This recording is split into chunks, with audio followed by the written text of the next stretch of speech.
to wake up. What is reality? Welcome to the real world.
Good morning, night city, a day in the life. I was on my. Good morning, night city, a day in the life.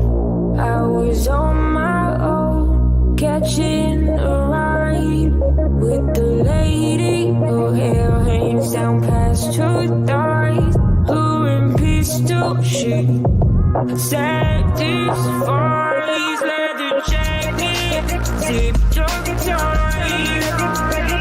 Mando, big ones coming, look for lost and found. I have been by the night city, where your appetite weighs you out to sunrise. We are live. Oh, we are. Yeah. What? Geekz. That's right. That's awesome. Absolutely.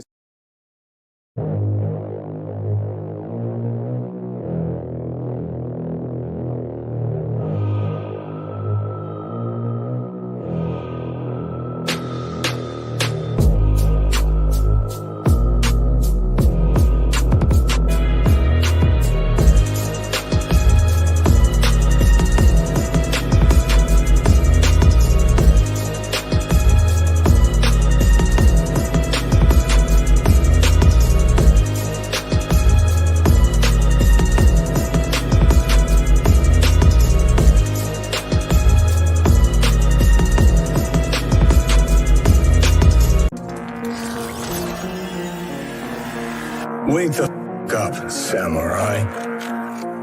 We have a city to burn. Welcome to a new perspective on the modern day geek. And now, without further ado, please welcome your host, Liam of the New Geekz.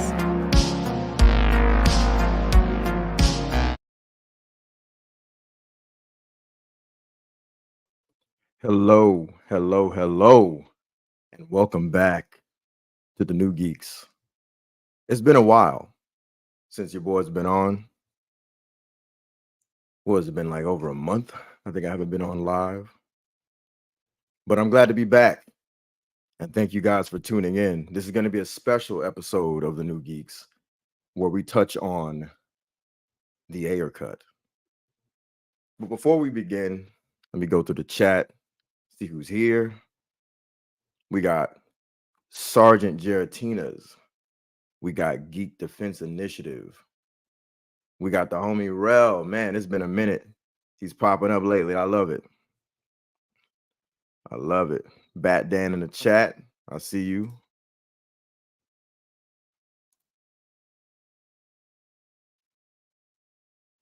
Yes, sir. Absolutely. I appreciate you guys showing up as usual. Hit the like, share, and subscribe. Man, before I get too deep into this, I'm not alone. I have guests.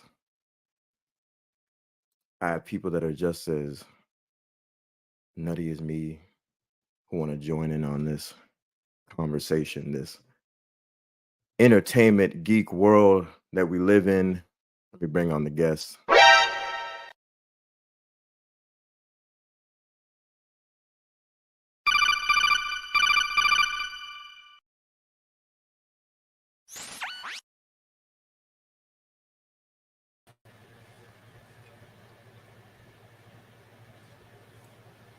So my first guest is none other than Hold My DualShock. What's good, y'all? How y'all doing? What's Doing up? well, excited, ready to tear shit up. Yes, sir. Yes, sir. Absolutely. Who we got? We got Andy and we got Ha ha ha. I'm just kidding. We got the lovely Katie in the building too. What's good, Katie? Peter, whistle if you need help. Unless you're muzzled.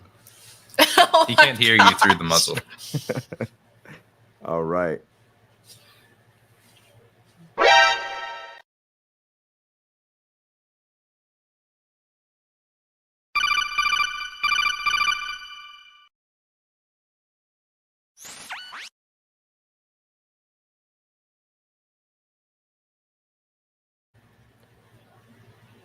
We got more guests coming through.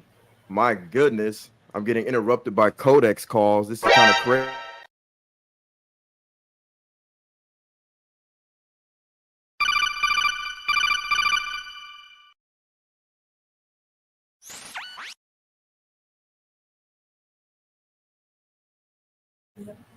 Holy What shit. up? I've been invaded. It's the best kind of My invasion. daughters have been invaded. No, I'm just kidding. This is the invasion you want. So we got Hold My DualShock, Bat Dan Stars, and Millennial Mike joining me this evening to discuss why release the Ayer Cut, a film DCEU and DC Universe discussion.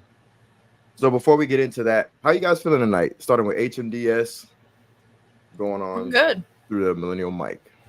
Feeling good? great. Mm-hmm. That's what's up. What about you, Bat Dan? Very pumped right now. Very Yeah. pumped to discuss some Ayer Cut. And actually, it's funny because my last stream I did on my channel was actually half about the Ayer Cut. So ready to now, instead of throwing shit at Hold My DualShock behind their backs, now I get to do it right to their faces. Oh yeah. Here we go again. Why you gotta throw shade? It's all love, Millennial Mike. Hold My DualShock and I are just effing each other. Like, Nah, he's Wow. not playing it. It's the fastest growing feud on the internet. Phrasing. Really though? I'm Poor bad Peter. for doing that. I'll Somehow say I feel like that was things. at Peter. Yeah, well, I feel like it's safer to say it's at Peter. Yes, we'll just say it's all at Peter. Well, put your Peter away, Bat Dan. Millennial Mike, how are you feeling after all these sexual innuendos tonight? I mean, it's Twitter. This is where degenerates. Facts. This is where we reside. Right. Yeah, it's good to be here. This is something that we don't talk about as often, so I'm definitely interested to.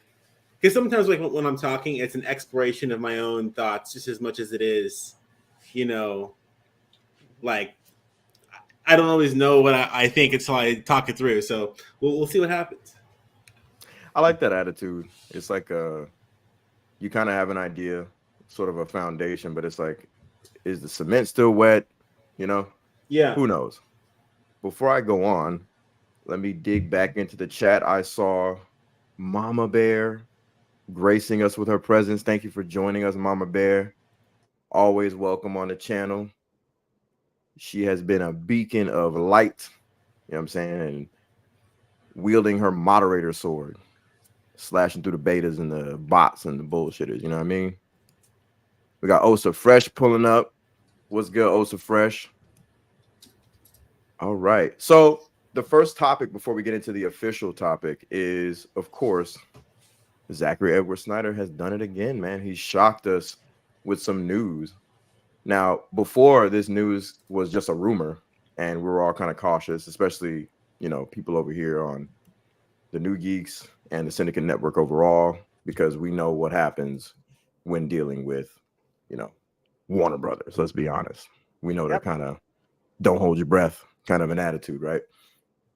So we just caution everybody until this rumor is fact, just chill out, don't twerk, you know.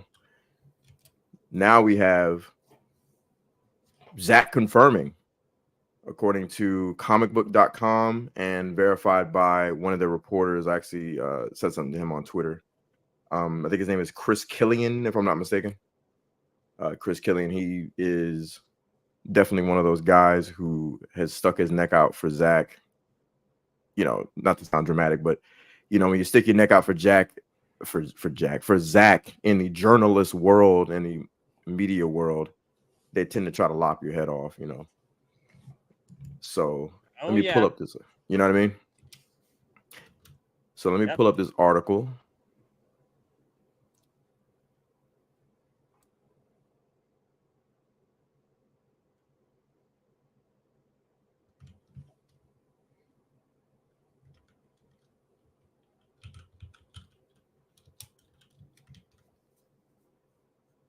And while I'm pulling this up, you guys share your thoughts on what you thought of the actual rumors when they were first kind of bubbling around. What were you guys' initial thoughts? Caution. I mean, I thought it was doable because we know that Pam and Abdi are good with Zack Snyder. Because, I mean, I'm going to kind of say something that may be taken out of context, but Warner Brothers, when I say Warner Brothers, I mean the subsidiary of Warner Brothers Discovery, Warner Brothers Pictures, and I guess just Warner Brothers Television. Those guys are good with Zack Snyder. Those guys we don't want to be mad at. The current version of those subsidiaries. However, the parent company, Warner Brothers Discovery and DC Studios, well, not parent company DC Studios, but you know what I mean. Those guys were mad at. But the point is, it was very doable that this could actually happen. That Pam Abdi and Mike DeLuca would want to work with Zack Snyder, and yeah, was definitely like, wait till Zack confirms it, because you know Warner Brothers, they want to get Zack Snyder's name in their articles to get clicks, to get engagement, because they know Zack Snyder is the key to engagement. Yeah, absolutely. Anyone else want to jump in and add a few words before we dig into this article? Yeah, I didn't really have a lot of thoughts about it. I guess I would say that when I heard about it, 300 is his best. Let me take it back. 300 is one of the most positively received Zack Snyder works, like uncontroversial Zack Snyder works. So I think for him to come back to Warner Brothers with that franchise is, you know, I think that is a positive sign. That like, hey, you know, we want to try to get back into Zack Snyder with something that we view as kind of safe, and then, you know, maybe if it goes well, that, you know, we can go from there. So, but yeah, I didn't think about it too much because I'm trying to temper myself. Yeah, no, I totally understand taking some you know, tempering yourself when it comes to this topic specifically. Shout out to the homie Sky. See you in the chat. What's good, brother? And yeah, again, I took the same kind of caution, and you know, I was I dug into it because I saw a lot of people going crazy and just like kind of throwing the different like, oh, maybe not Warner Brothers can be trusted sort of atmosphere, and it was kind of weird. I was like, what are we doing? We know the history of these guys, so let's just all chill out. Let them do something for you before you start doing something for them. Is the attitude that I kind of took on, you know. Yeah, exactly. We saw what happened when they did with Cavill, so they kind of lost trust. Yeah, 100%. I like that point you made, Millennial Mike. It was uncontroversially well received. Why do you, just out of interest, why do you think that was? Well, there's several reasons. I think the biggest reason is because it's earlier in his career, so people haven't gotten the opportunity to develop a distaste for him. And two, I think that it plays really well as an action movie without any deeper subtext. Now, there is deeper subtext in 300, but you can watch that movie only as just an action flick, and it will play amazingly well for you. Whereas his other films are a little bit more cerebral, or they're a little bit more abstract, or they require a little bit more subtext or understanding of that. They're less accessible. So I would say that's probably another reason. I think Zack Snyder does really good when he leans into his, like, people call like Snyder fans Snyder bros sometimes, but I think that when he leans into his bro cinema, that he does really well amongst people that I just know. Like I'll talk to my friends or people that I know. Hey, what do you think about Zack Snyder? Oh, he did 300, right? That was sick. So I think when he leans into the kind of the bro cinema, it's going to be a little bit more digestible for people. That's really interesting. No, I agree. That's very interesting. Yeah, I agree as well. It's the most palatable in terms of just popping in the DVD or hitting the play button and just watching something. And because a lot of people, they're not really looking for subtext. They're not really looking for a deeper message within their entertainment. They're just looking to kind of zone out and get away from the struggles of society, quote unquote. And so you look at 300 and it's just a bunch of big buff dudes chopping away at things, and they're going on an adventure and etc. So yeah, I could absolutely see everything you're saying being valid. What were we gonna say, Andy? I was just saying I love the term, like it's like a bro film. And it's such an interesting like term, because there's definitely a lot of truth to that. But have you guys noticed almost like an inversion of what it means to be a cinephile? Because the bros are reading Marcus Aurelius now, and it just seems like a lot of time directors that maybe would be viewed at a first glance as being very superficial are creating works that actually have some of the deeper meanings, kind of like you said, more abstract with more subtext. What are y'all's thoughts on that? Yeah, so we're getting into auteurism, and there's been a lot of discussion online, specifically Twitter, the most real place on the internet, about something. The most magical place on earth. Reality manifest. But I will say Twitter is great just to kind of play out your own personal thought experiments. It doesn't. But that's besides the point. The point I was getting at is that there's something called vulgar auteurism that people have been talking about, and that kind of describes what you're talking about. It's like things that kind of appear superficial, blunt, crass, straightforward, kind of uncultured, uncouth, lowbrow. But when you actually watch it, you engage with it on its own level, you realize that there's a lot more to it than you realized. So yeah, I do think that there's a real phenomenon going on with that.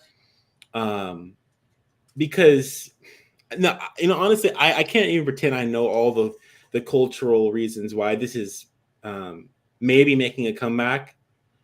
I'm not even sure it is making a comeback, honestly, but I think you're onto something. I think it is. I mean, it's kind of like John Borman,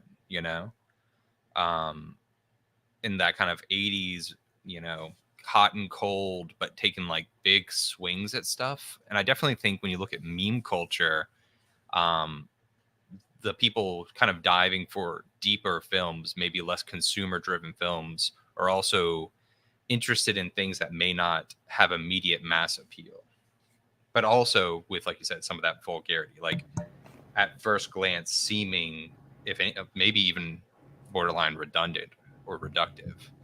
And upon like further watching, you like, I mean, that's from what I see where most of like, meme culture is coming from.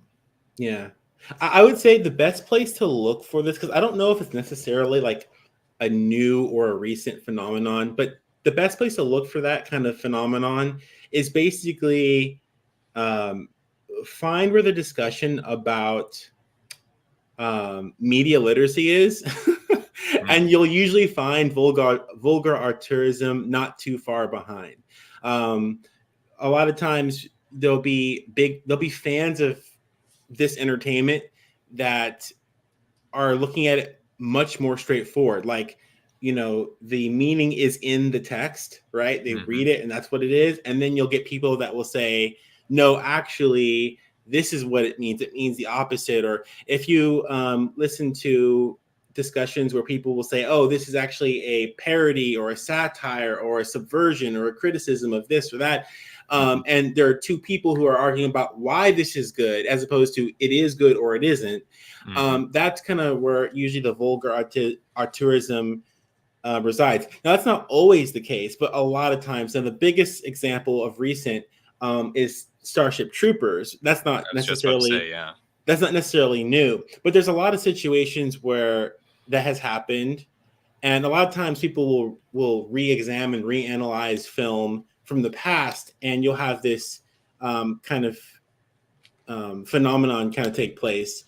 So I don't know if it's really new. I mean, I can't really think of anything like really recently that had a big following from a whole swath of different kinds of people, and there was a discussion about this kind of vulgar tourism that came up. But maybe some more examples. I know you mentioned one, but I don't think I know what that was. Oh yeah. Borman did like Excalibur, and I want to say he did what's it called, Deliverance and stuff like that. He did Point Blank, Deliverance, yeah, and it kind of all crescendoed. I want to say he did, and it's the same type of thing as like Vorman, and stuff. The birthplace of Snyder. Yeah. He was actually born in Green Bay. Well, I was kind of joking. I was saying that Excalibur is the birthplace of Snyder because he takes a lot of inspiration. He takes a lot of inspiration from Boorman for sure. I'm a Packers fan, so I had to quickly say that. I'm a little biased. But yeah, I think this is.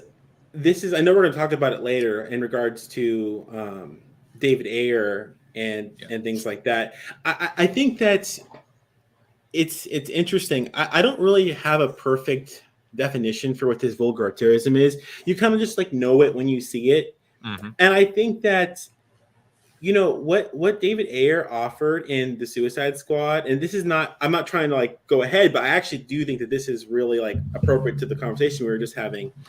Is that his, for me, and not all Snyder fans agree with this, his Suicide Squad was really cool, right?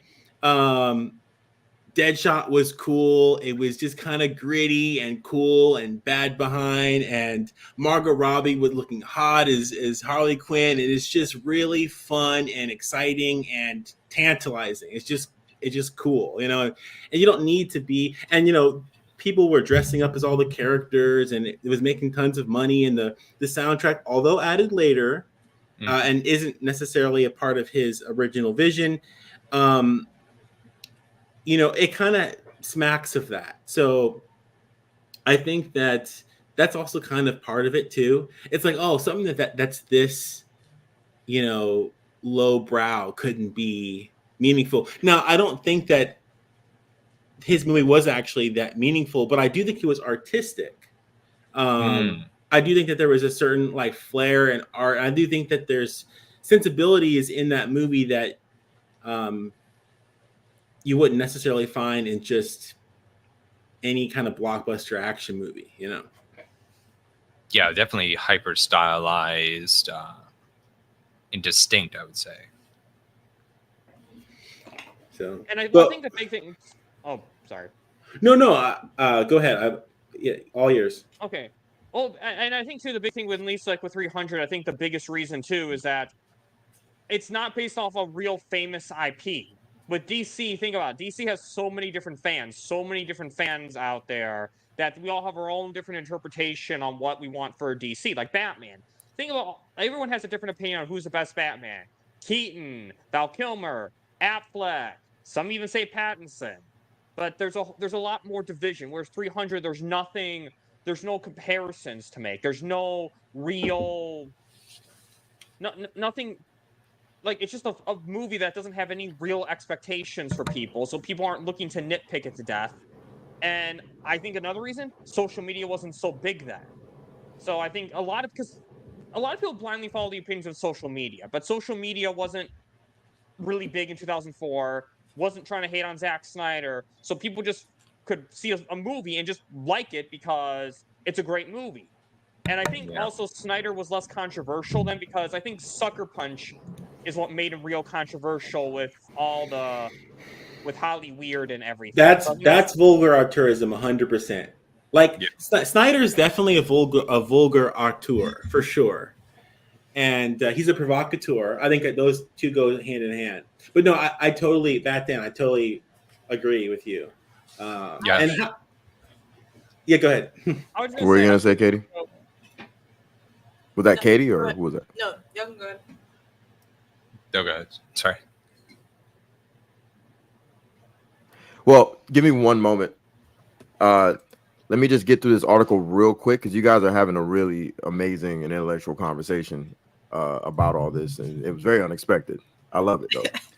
Nah, dude, I love it. Oh, you're saying that it's unexpected for us to have an intellectual conversation? What are you saying, man? What are you saying? I'm saying I thought you guys were stupid, and no, I'm just kidding. No, I'm just saying that this topic. I'm almost out of notes, so it's about to take a nosedive once the script is gone. I do want to say though, Bat Dan, that's a really good point about the difference of not having social media, and also I feel like I know the access media, like we would refer to it, has taken a completely different approach to their influence in cinema. Because if 300 were to come out today, there would absolutely be articles picking it apart, trying to look for historical inaccuracies, whether or not the Spartan, the homosexuality of the Spartans should have been played up more. Why are they denying, queer representation? Whatever, you can just imagine the minefield. So I do think it's much harder to create a film that is just enjoyed today than it was in the pre 2010 maybe. Exactly. Social media, unfortunately, has some great stuff, but it's kind of killed our enjoyment and a lot of different things. But anyway, I know Leon wanted to get on with the article. Yeah, no, I just wanted to get it out of the way because Zach's actually quoted here. So this is from comicbook.com by Kofi Outlaw. And apparently Chris Killian is the one who asked the question. So Zach says, we're just getting ready to dive in and get to work on it. It's super fun. I love the world, Snyder said. And even just in the preliminary meetings we've had about it, like, what if this happened or that happened? Just a lot of, it's just really fun to like go, wow, it's a rich standard. It's similar to this, Twilight of the Gods, in a weird way, as far as there's a lot of underpinnings. So the 300 TV series will reportedly be a prequel, presumably following Spartans led by King Leonidas before they went to war with Xerxes. So yeah, it'd be nuts if they got Gerard Butler back. I think that would really spark. It's a TV series, right? Yeah. Dude, that was my thing. I was gonna say, are they getting Gerard Butler back? Because how do you do it without him? How are you gonna get Gerard Butler back? He's dead. Back. Katie, what the fuck? Well, Don't even start. They'd have to de-age him though, wouldn't they? You could do makeup. Yeah, hair and makeup. It's just I'm not makeup. tripping about any of that. Yeah, he doesn't even look that old as it is. Facts. Yeah. But if you're gonna do a prequel to that and it's gonna be King Leonidas, it has to be Gerard Butler. Right. Yeah. Yeah. I'm of two minds. One mind, I think that it's interesting to see Zach get into television because this would be what his first TV show, right? Yeah. Well, no, Wait. technically Twilight of the Gods. Yeah. Okay. Yeah. Yeah. Okay. First live action TV show. Okay. That's fair. So that I think is something that is definitely worth, it's definitely worth noting. I can't say that I'm not as passionate or as excited for TV as I am for cinema. I am very much in the Martin Scorsese philosophy of things. I don't think that TV and cinema are the same thing. Can it be an enjoyable experience? Sure. But maybe Zach will elevate TV or something. I don't know. As you guys are aware, I have some less than perfectly optimistic or perfectly enthusiastic feelings about like Rebel Moon and the way that the whole thing was handled. Although I did like the director's cut a lot. So that is kind of how I'm feeling here. I'm cautious. I'm very skeptical about it, but I do have trust that Zach will deliver something that's worth noting for sure. Quick question though. Why do you think that TV is less than cinema? I mean, I agree with that though. You do? Like, yeah, like, but go ahead. Sorry, I want to say, like, that's Katie asking. I actually agree with that 100%. Well, hey, let me explain. Well, I'm actually really interested in your opinion. What did you think? Well, like, why do you think that TV is more or less than cinema? I think it depends on how. I think it depends on how it's handled. I think with TV, you are able to delve a little bit deeper and explore more ideas. I mean, not necessarily though. That's why I said it. It's as shallow as the person making it, or that's why I said it depends on how it's handled.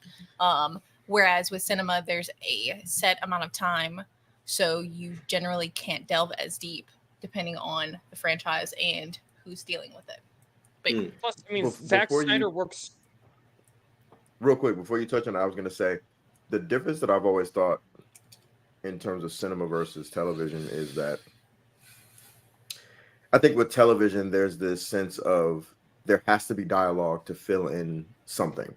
There's always got to be room to fill in some sort of dialogue. There can never be any sort of real pause to really take a moment to absorb what you're watching. And with television, there isn't a lot of subtext. You can't really look behind the character or in front of the character or beside the character to take in everything, to see if there's some sort of read between the lines moment. It's just always, you have to stare at the pretty face, and that's the culture of television. Whereas with cinema, there's always the opposite of that.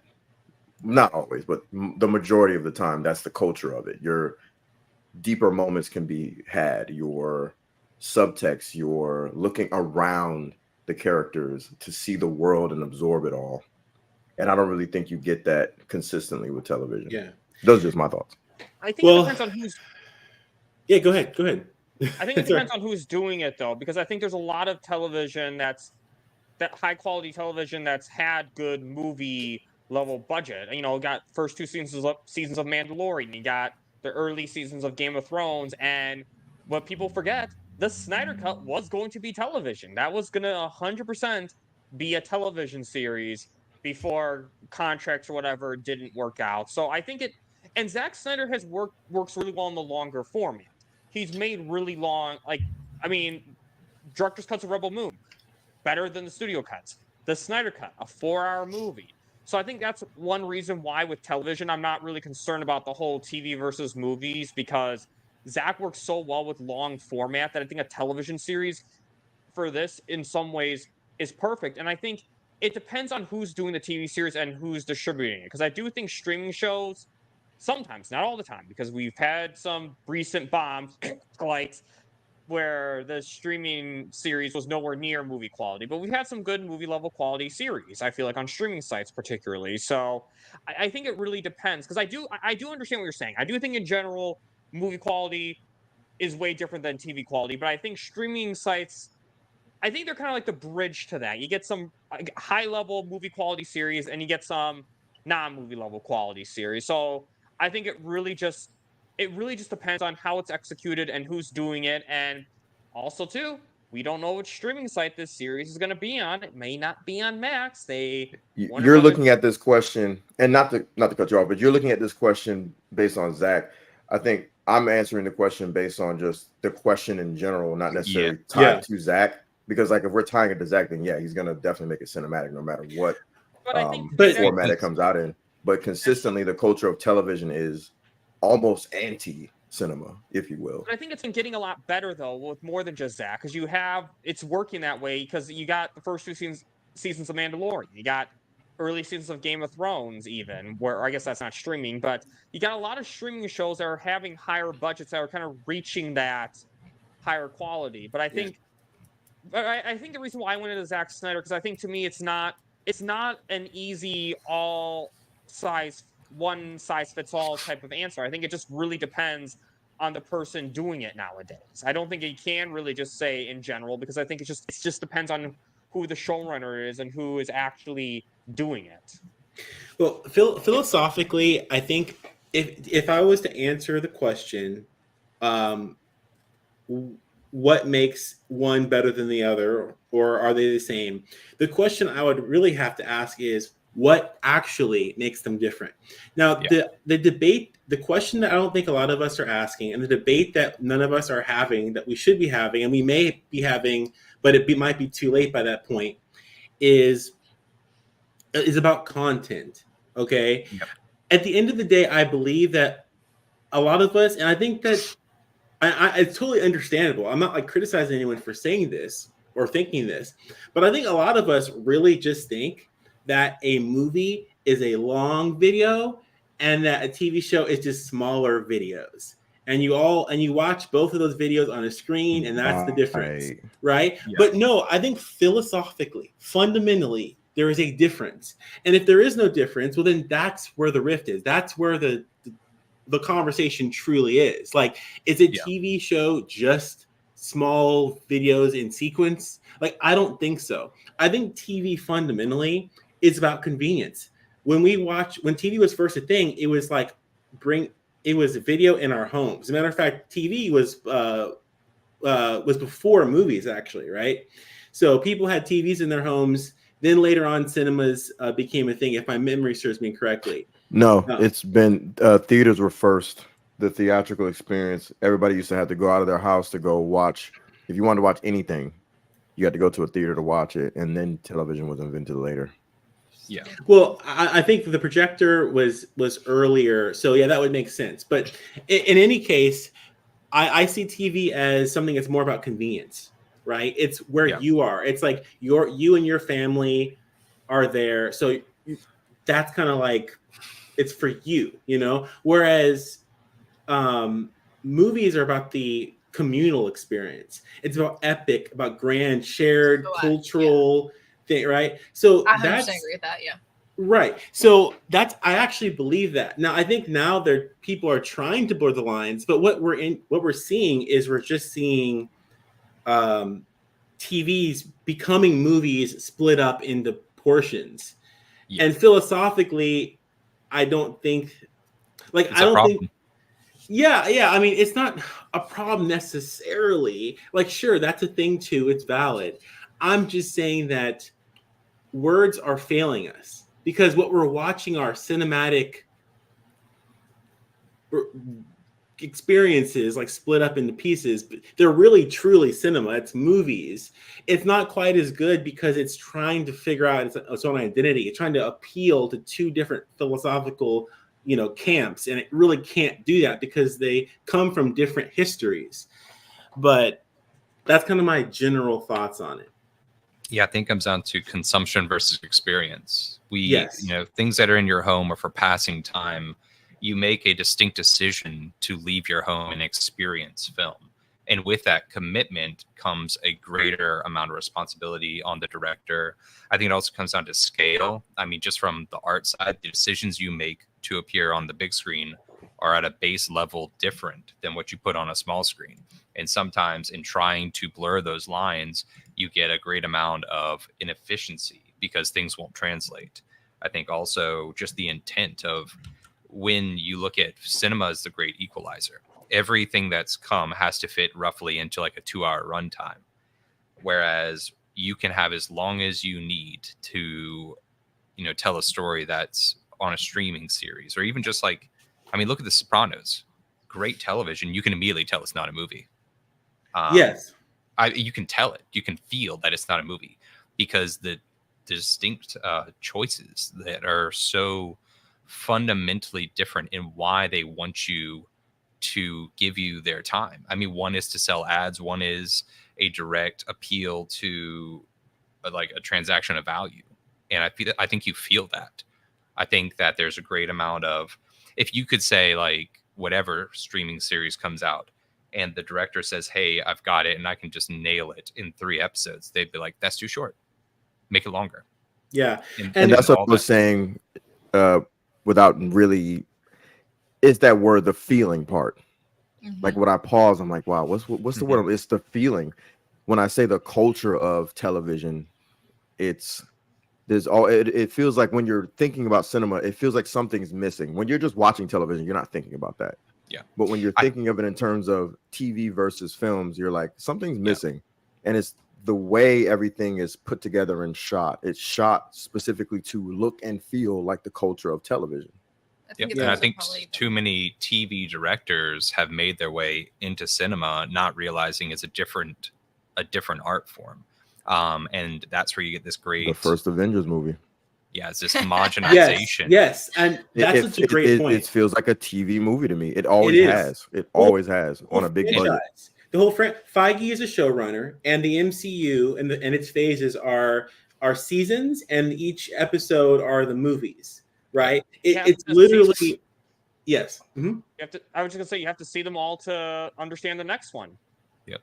Yeah, and it you know, you get like these little spikes where it's like they give you like this like the idea is like you end each episode with a cliffhanger, right? So that way you're always just excited enough to go to see the next episode. And then there's kind of an idea, pretense that by the end of this season, there's going to be a big cliffhanger that will make all of the watching you've done up until that point pay off, right? And that's kind of what the MCU is. And if you guys ever get the opportunity, check out that link to that Twitter post that I posted in the private chat. This is also another issue that we're seeing where TV has always adapted with the technology, whereas I feel like movies, even though like, you know, we have like Dolby and there's been like different innovations, I feel like the core of what movies have always been since the, you know, like projector days back, like way, even before that, even theater, I think movies still at its core have kind of remained the same. But then you look at like the post that I just sent, and they're adapting a lot of TV, especially knowing that they're going to be on streaming platforms, on phones, on tablets, smaller screens. This actually has a tangible and real felt effect on the actual art form. Like when you're making your art, you know how it's going to be consumed. So you're going to make your art different. And how that shows up is they're going to put less details in the sets, right? Yeah. Because when you're looking at a smaller screen, you're not going to be able to pick up those things. So the art form itself is actually changing. And I think that this is something that we need to be talking about. Absolutely. You know, it's funny. I'm glad you guys are here to say these things, because I'm literally like, I'm at a loss for words when it comes to this TV versus films conversation, but you guys are pretty much extrapolating all my thoughts. I'm like, yeah, the feel, the look, so well, and also the budget. There's a big difference between. I actually thought about that when Bat Dan was discussing. Yeah, like he was 200 breaking million down for a 2-hour movie is very different than 200 million for and schedule. 8 hours. Right. Schedule. Yeah. That's why with those examples that, like, not picking on you, Bat Dan, but just like you were naming, pretty much everything you named was something that had a huge budget to it, and also something that's not really consistent with the culture of television. It's just not. Like Game of Thrones is absolutely not the consistency. That's literally, you know what I mean? That's what I was gonna say. I also think of like The Mandalorian. There are shots in Mandalorian that feel cinematic. Yeah. That, Yep. you know, the sweeping scenes, the transitions Mhm. that mimic very closely the feeling of seeing Star Wars in theaters, but then they cut to an enclosed scene where you're distinctly aware that it's television, Yep. and it wouldn't work to try and cut up a movie in 2 pieces. I mean, imagine that. Like, if you just said, hey, you know, I'm just going to pause this movie 4 times into 30-minute chunks and come back to it, it's not going to feel good. It's not going to translate. It also depends Right. on editing though too, because I feel like because it would be edited differently to make the pauses feel natural. Like, again, I know I'm gonna say it again. Zack Snyder's Justice League. I mean, you can still kind of see that it was gonna be a television series in some ways because you have the parts, and I feel like those episodes, because of how it's edited, might have actually worked as episodes, because that's a big part of it too. It's how it's edited to make. Well, I respectfully disagree. Well, that, and I just think I think that you're actually saying what we're saying in regards to the big budget. Like, these are, and also the auteur. So like, you're talking about something that is unique to a potential television experience. Like, if Zach were to edit it down to television and make it work, which he was planning on doing something like that, it's still a unique experience to the culture of the way television has been made. You know what I mean? Yeah. But I think we're getting more of that though. Say that again. I think we're getting more and more of that unique experience though with that. I mean, By and large, I don't think so. I think it's more so of what Andy was actually giving examples of. Like, when you said The Mandalorian, Andy just pretty much filled in the blanks. The Mandalorian had moments of cinema, but was it cinema by and large? No. And that's just something that it wasn't. Like, it's like looking at one of the MCU movies, and not to pick on the MCU, they have moments. You can of pick cinema. on the MCU. No, I'm trying to be nice for some weird reason. I think I drank but something. It's not picking on it to acknowledge what it is. Yeah. And again, the MCU is closer to the formula of it was like The Hangover, of something that was, I mean, not to be, and I love The Hangover, but sure, I think, like you said, Batman, none of them stand alone. You have to watch all of them. It's closer to like anime, and I love anime, but I'm not like big for watching anime in cinemas. Perfect. Thank you for saying that. Like, okay, so we have episodes of Dragon Ball Super versus Dragon Ball Super Broly, the movie. One is very, very, very effing cinematic, and one is episodic. Dragon Ball Super Broly, I bought the shit out of that on Steelbook. I love that freaking movie. It's insanely over the top fighting anime, and it's so cinematic. Like, I'm just like, oh, just injected in my veins. Yeah. And then when I watch Super, I'm not even gonna lie, like, getting through Super for me was a chore because I'm just not a TV guy like that, never have been really. And I'm not just saying this for this topic, but I was just like, okay, cool, Super is fine, blah, blah, blah. I'm never gonna watch that again. But when they did this, I was like, can they make these? Just make movies. Just make Dragon Ball Super or whatever you want to call it movies, and I'm all there. You know, what we're gonna say, Mike? Yeah, well, I kind of wanted to kind of touch on what Bat Dan was saying about. Do you say your thoughts? Not to cut you off. I want to segue into the main topic finally. Yeah, that's fine. While we were here. Go ahead, brother. Yeah, so I just want to touch on what Bat Dan was saying about Justice League, Zack Snyder Justice League being split into pieces. I mean, many movies throughout cinematic history have had, you know, so like what would you call them? Subtitles, or like, you know, like pieces. Movies like split into portions, and then you'll get like, you know, the title on the subtitle on the screen, and then it will proceed on with that part of the movie. Like, for instance, Vox Lux is one of them. So technically you can watch Vox Lux in pieces, but I don't think that is anything close to what like a TV, you know, series is.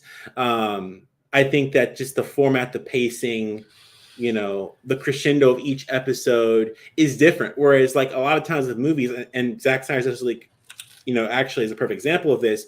You really can't quite anticipate where the movie is going to split. It doesn't feel like the end of an episode. It just ends, and then you're like, okay. And then when you start the new episode, it's like, okay, well, it makes sense. This is different than what the last thing is. Like we're like kind of shifting a little bit, but it doesn't feel like something you were meant to watch, absorb, think about, come to like a satisfying conclusion, and then restart the process again with the next episode. That's a very good point. Yeah. Like, I think of also other films. I mean, Furiosa has segments that are titled. That's, I definitely think, cinematic. Kill Bill. Incendie by Villeneuve. Incendie. Yeah. Yeah. And also, when they bring a movie to TV and they split it up, and they also have versions of films that they use some of the scenes that weren't used in the movie for TV. Like they kind of chop it up for ad time and stuff like that. Hateful Eight, they split that one up. Mm-hmm. Yep, definitely. I hate watching movies that edited to have commercials and stuff. It always feels so awkward when they cut to a commercial because it's not edited or it wasn't made to be broken up by commercials. That's a perfect point. Yeah. Yep.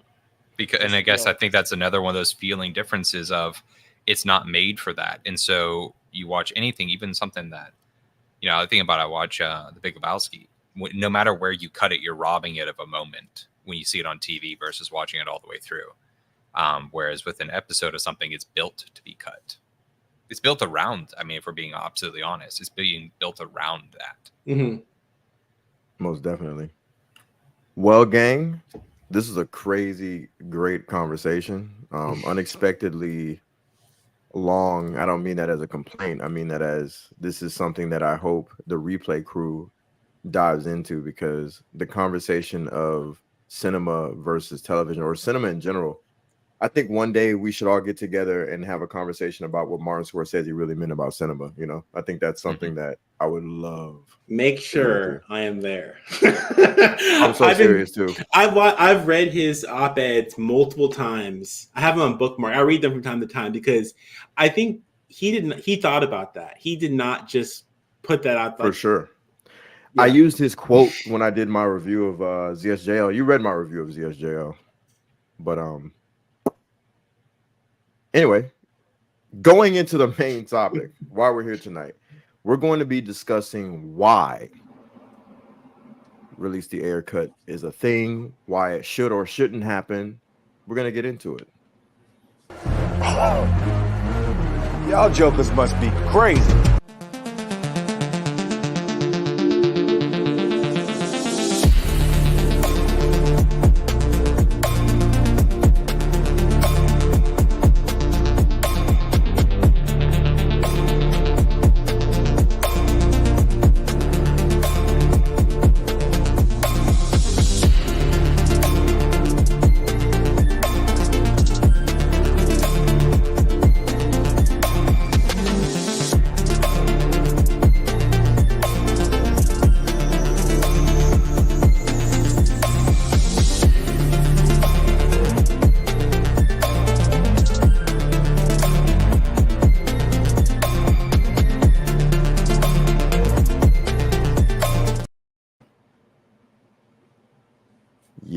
Yo, man, that was great. Hey, shout out to the homie Peter. I know y'all don't want me don't to you do do it. I know y'all didn't want me to do that, but I had to.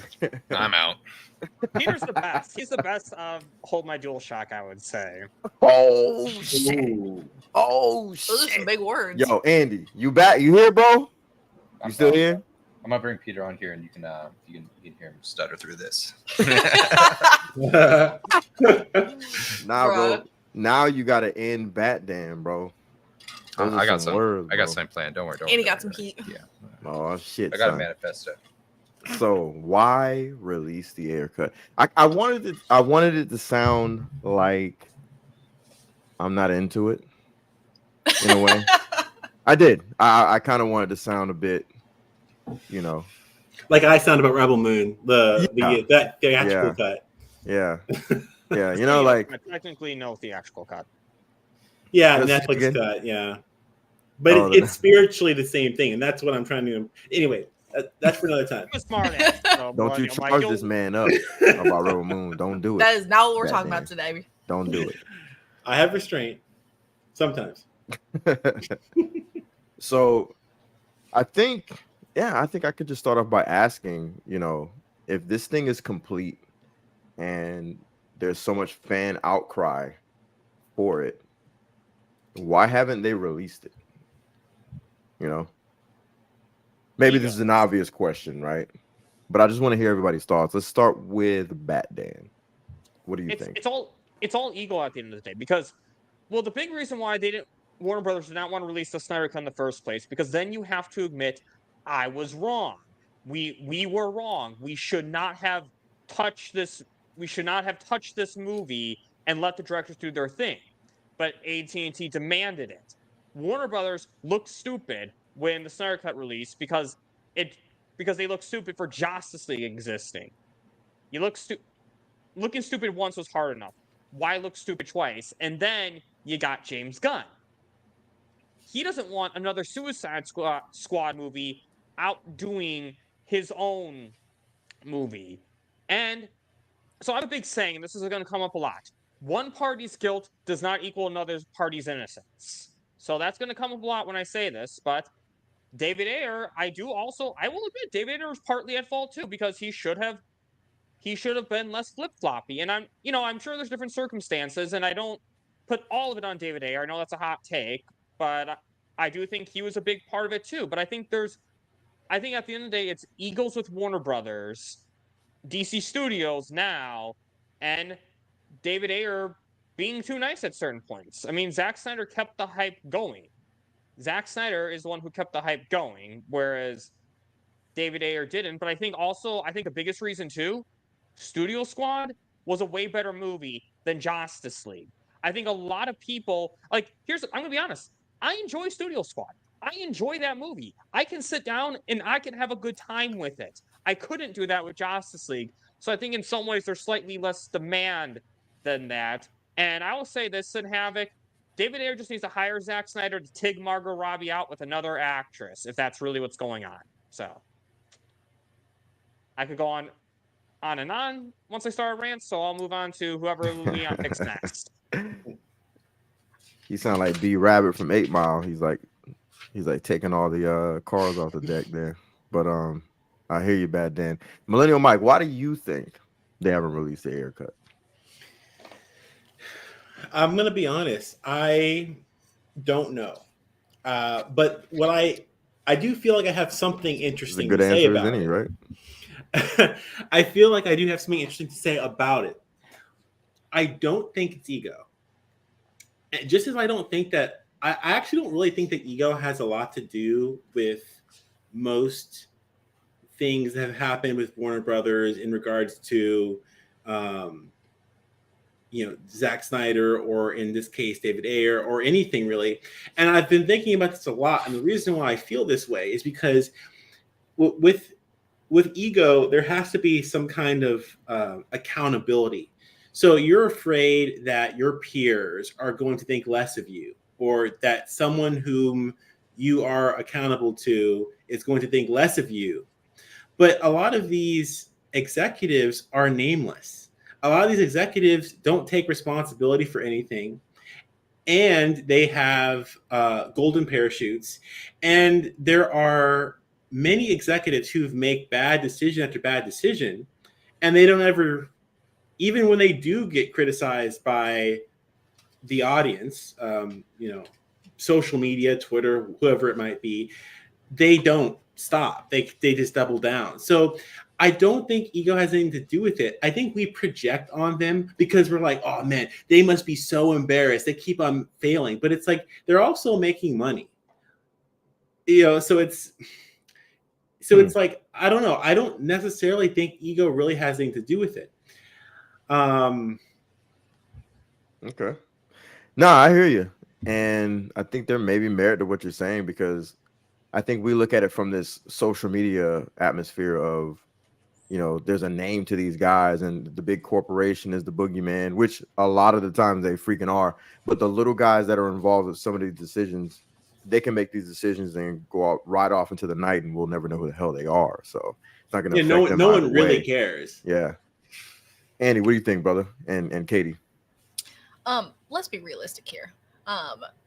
David Ayer, what fan outcry are we talking about here? Because it's nowhere near.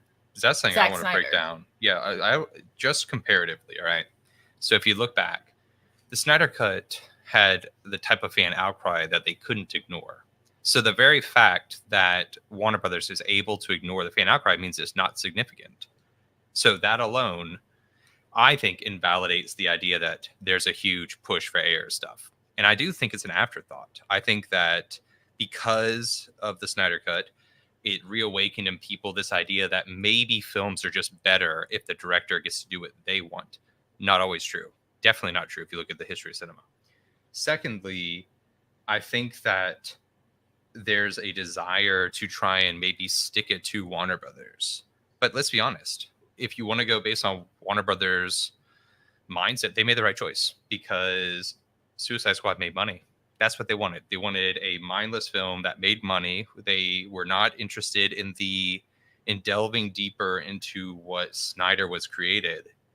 And then on top of that, I don't think it's about like James Gunn being embarrassed because it already made more money. Yeah, if it wasn't for Suicide Squad, there would have been really no room for a James Gunn type to come into Warner Brothers. And so the financial success of Suicide Squad let people know that, oh, a more vulgar, childlike humor that we saw in his Suicide Squad and Peacemaker, that there's money there, that we can do less. There's less investment necessary. Do you guys think that the success of the original Suicide Squad kind of emboldened the studio to do what they were going to do eventually with, like, let's say, Justice League? 100%. I 100% have. That's actually one of my notes is I, on some level, think that the Suicide Squad is the reason they bailed on Snyder's vision. Wait, say that again? You mean Suicide Squad I hate 2016. that they're so fucking close. I know. Together. It's so dumb, right? So we'll just say 2016. Anything, I would say, let's just say the Ayer Cut or James Gunn. There you go. Or Studio Cut, whatever. Yeah. Versus, okay, for the sake of the chat and everybody watching, we're not talking about at all, really. And if I do, I'll call it James Gunn's. There you go. Before we continue, let me take a peek at the chat. I'm really bad at that. I was gonna say, even Mama Bear's point kind of actually. Which one? That the Ayer Cut movement was born before the Snyder Cut was announced. And yet nothing happened. And yet nothing. Yeah. Because, that even more so. Tell me someone who David Ayer is their favorite director. I don't know them. And again, I'm pretty plugged into this stuff. I hear, and you can say that Snyder is controversial. I know many people, especially back home, that just 300 is their favorite film, just about of all time. Right. I don't think Ayer offers enough to be anybody's favorite at anything. He's made some good films, maybe even some great films, but nothing that's like. I think Ayer falls into that category of, oh, cool, he's made a cool film and easily forgettable because his style's not distinct. He hasn't done anything to move cinema forward. And again, whether or not you like Zack Snyder, you cannot argue that he has a style that is immediately recognizable and brandable. And that people imitate. Yeah, well, I'm not sure quite where we are in the conversation, but just to kind of add to your point, because I don't know if you had a direction you wanted to go on, but because I could easily derail this. But nah, you're good. Like, I think because my next question was kind of a softball question, which was, which platform should it be on, right? But I'm gonna take that off because I think this conversation is more so about just based on what I'm hearing from everybody. Should it come out no matter what side? What's the importance? It's pretty much the necessity of it, right? Yeah, and let me just say, I'm not saying it shouldn't come out. I'm not arguing if it's ready, go for it. I don't care. It might be better. It also might be worse. Nobody talks about the fact that it might be worse. We just assume it's better. And that's true, but no one. But let's be honest, none of us are talking about Zack Snyder Justice League might being worse. Like, it's just because we like Zack Snyder and we spend a lot of our time apologizing. We never criticize him. We never talk about where his weaknesses are. We literally don't do any of those things, and that's something that is basically impossible to say without getting, or it just doesn't ever happen. So. And see, I think that's where I differ, because I like Zack Snyder. I criticize him quite a bit, Well, which is, I think, a big point of tension, because there's no such thing as a perfect director. And I think that's my kind of bone to pick, is when we start treating these directors like they're not creating art that should be dissected, they take on a cult following, and then all objectivity goes out the window, and it just comes down to, I like this director, I like this actor, therefore they have earned, through my appreciation of them, the right to have another go at it. And I don't think that, I think that's my bigger point, is the effect it has on art. Yeah, well, to add my 2 cents to that, I think that it's less about whether David Ayer's movie is going to be better or not. Listen, okay, you can take this is how it always comes down to. And whenever you get in discussions about these things with other nerds, right? But, whether it's film nerds or comic book movie nerds or whatever, anywhere in between, there's always 2 stances, okay? You can take a principled, idealistic approach, or you can take a pragmatic approach. The pragmatic approach sounds like, but actually stonks. And the other one sounds like, but, cinema, art, this is, right? So that's basically, I kind of want to break away from that a little bit. I mean, you want to break away from that? Well, because the thing is that if we get in that conversation, I'm going to say that everyone should have the opportunity, because art is transcendent and it's spiritual nature, and it's something that we need in our lives. It's part of the human condition. And then you're going to be like, and then someone else is going to be like, oh, I'm going to be devil's advocate, talk about capitalism or movies or money or something. It's like, okay, that's all it ever boils down to, I get where he's going with that. Yeah, no, absolutely. Yeah. But okay, so what approach do you want to take? So what I would just say is this, right? Which one do we want to talk about? Let's just stick to it. because like, let's just go for the because I do actually think those are really the only. I don't know if there's a third one. Those are the only things. I think there's a third one too.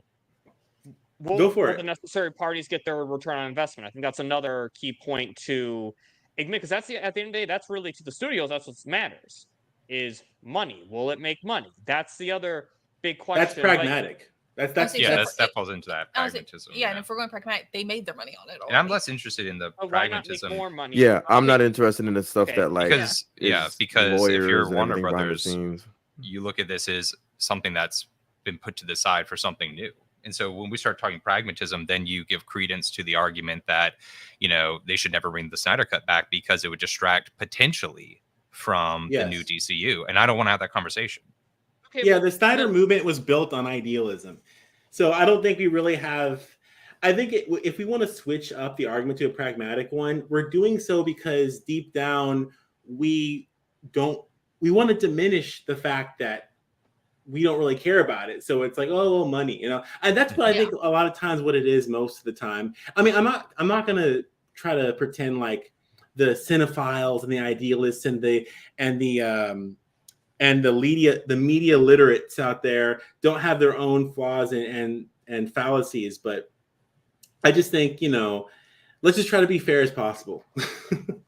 Okay, well then I guess another key point, though, I guess I kind of bring with like artistic merit, is that director's cuts have been around for a long time now at this point, haven't they? I mean, it didn't amongst great directors, yes.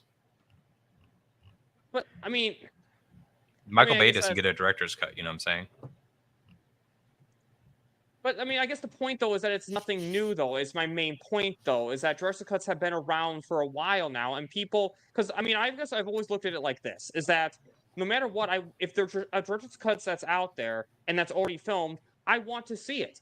I want to see it and see for myself whether it would be good or bad. Because you're right, Andy. It could be worse. It could be better. But at the end of the day, I want to see that for myself with my own eyes and my own and right, I guess my own eyes, and maybe my own ear, hear it with my own ears, the dialogue and whatnot. But Preach. that's just This guy's And I this will guy's out say- here preaching. I will say I agree, Bad Dan. I personally think it would be better than the Suicide Squad. I think it would be because I didn't like the Suicide Squad that much, or 2016. James I Gunn thought it was. joint?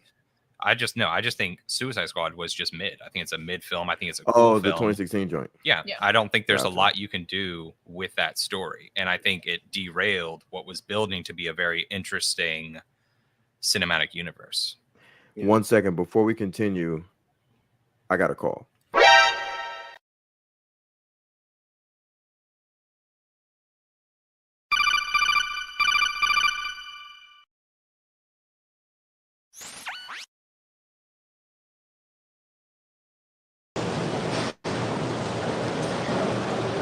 What up, homie?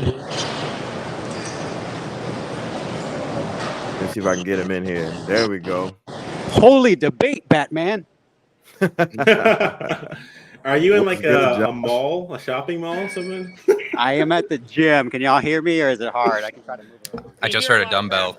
Yeah. Nah, we can hear you. All right, I'll Clanging and try to banging. cup the phone. What's going on? Chilling, man. Just having this heated debate about the merits of the releasing of the Ayer Cut. Interesting. So, I got a question for the panel. Go for it. Can anybody answer to me what movie shot David Ayer to prominence, like to be known as a director? Like 300 Fury, was right? Training Day, huh? Training Day? That would be him as a writer. Yeah, More because so, Training yeah. Day was. I mean- That's the guy who Family always Yue. directs. Yeah, no, not Family Yue. Oh, not from I'm sorry. Fuqua. Yeah. Yeah. He also wrote Fast and Furious, you know. Yeah. Or wrote Fast on, yeah. and Furious. But he directed So, Fury. what would That's you- probably the one, right? But what would you say is the movie that made people know about David Ayer? I think that's the problem, huh? None. Like forgettable. I Fury. can't think of one. Maybe Fury, yeah. And Bright definitely got him back in the discussion. I think that was a pretty. They had a lot of online buzz, but I don't really know how much it played. I guess just on the streets, if you will. Right. Okay, so what is the first movie that David Ayer, without looking, directed? I No think you're idea. making our point, yeah. Yeah, no idea. So, 2005, Harsh Times, the 1st Mhm. movie he directed. Before Was that, with Christian though, Bale. yes, it was, sir. Yeah. Before that, what was he known for? His writing, right? Yeah, right. So, Yep. of course, to Andy's point, Being part you're of a not gonna- writing team, he was with like several other writers in all those instances. Very true. Very true. But as we're comparing, because I was watching the stream, I told Leon, I was like, I'm at the gym, I don't want to derail the conversation with these dumbbells. But we're comparing, Snyder Cut situation once again to David's situation. And we have to realize David's story is different than Zack's, right? Zack, well known as a director. David, more so, I would say, is a writer. Did But you has like now The Tax become- Collector? Yeah. And what was the writer of Suicide Squad 2016? David Ayer. So he started after 2005 doing the writing, directing, something that Zack Snyder is now doing more and more, right? As time goes on. But to your point, Andy, like, you didn't enjoy Suicide Squad. Studio Didn't Squad. disenjoy it. It was just a thing. It's just a thing that happened, you know. Right.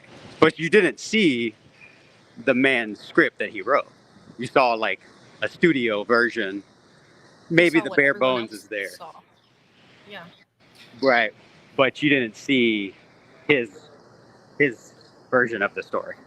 And I Do you think think that's anything fishy with the argument that it's already made? Because I've seen articles saying it needs minimal work, which dispels the idea that it's ready to go. right.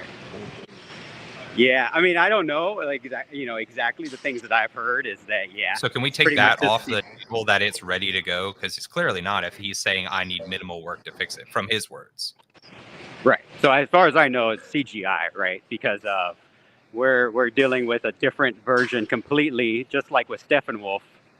We're dealing with a completely different version of the Enchantress, her little goons, all that third act with the Joker included, a completely different ending, as opposed, and of course throughout the entire movie, a different structure. So it would make sense to me, right, that it's just CGI type stuff that needs finished. Yeah. But Real quick before we continue, I'm getting another call. Uh-oh.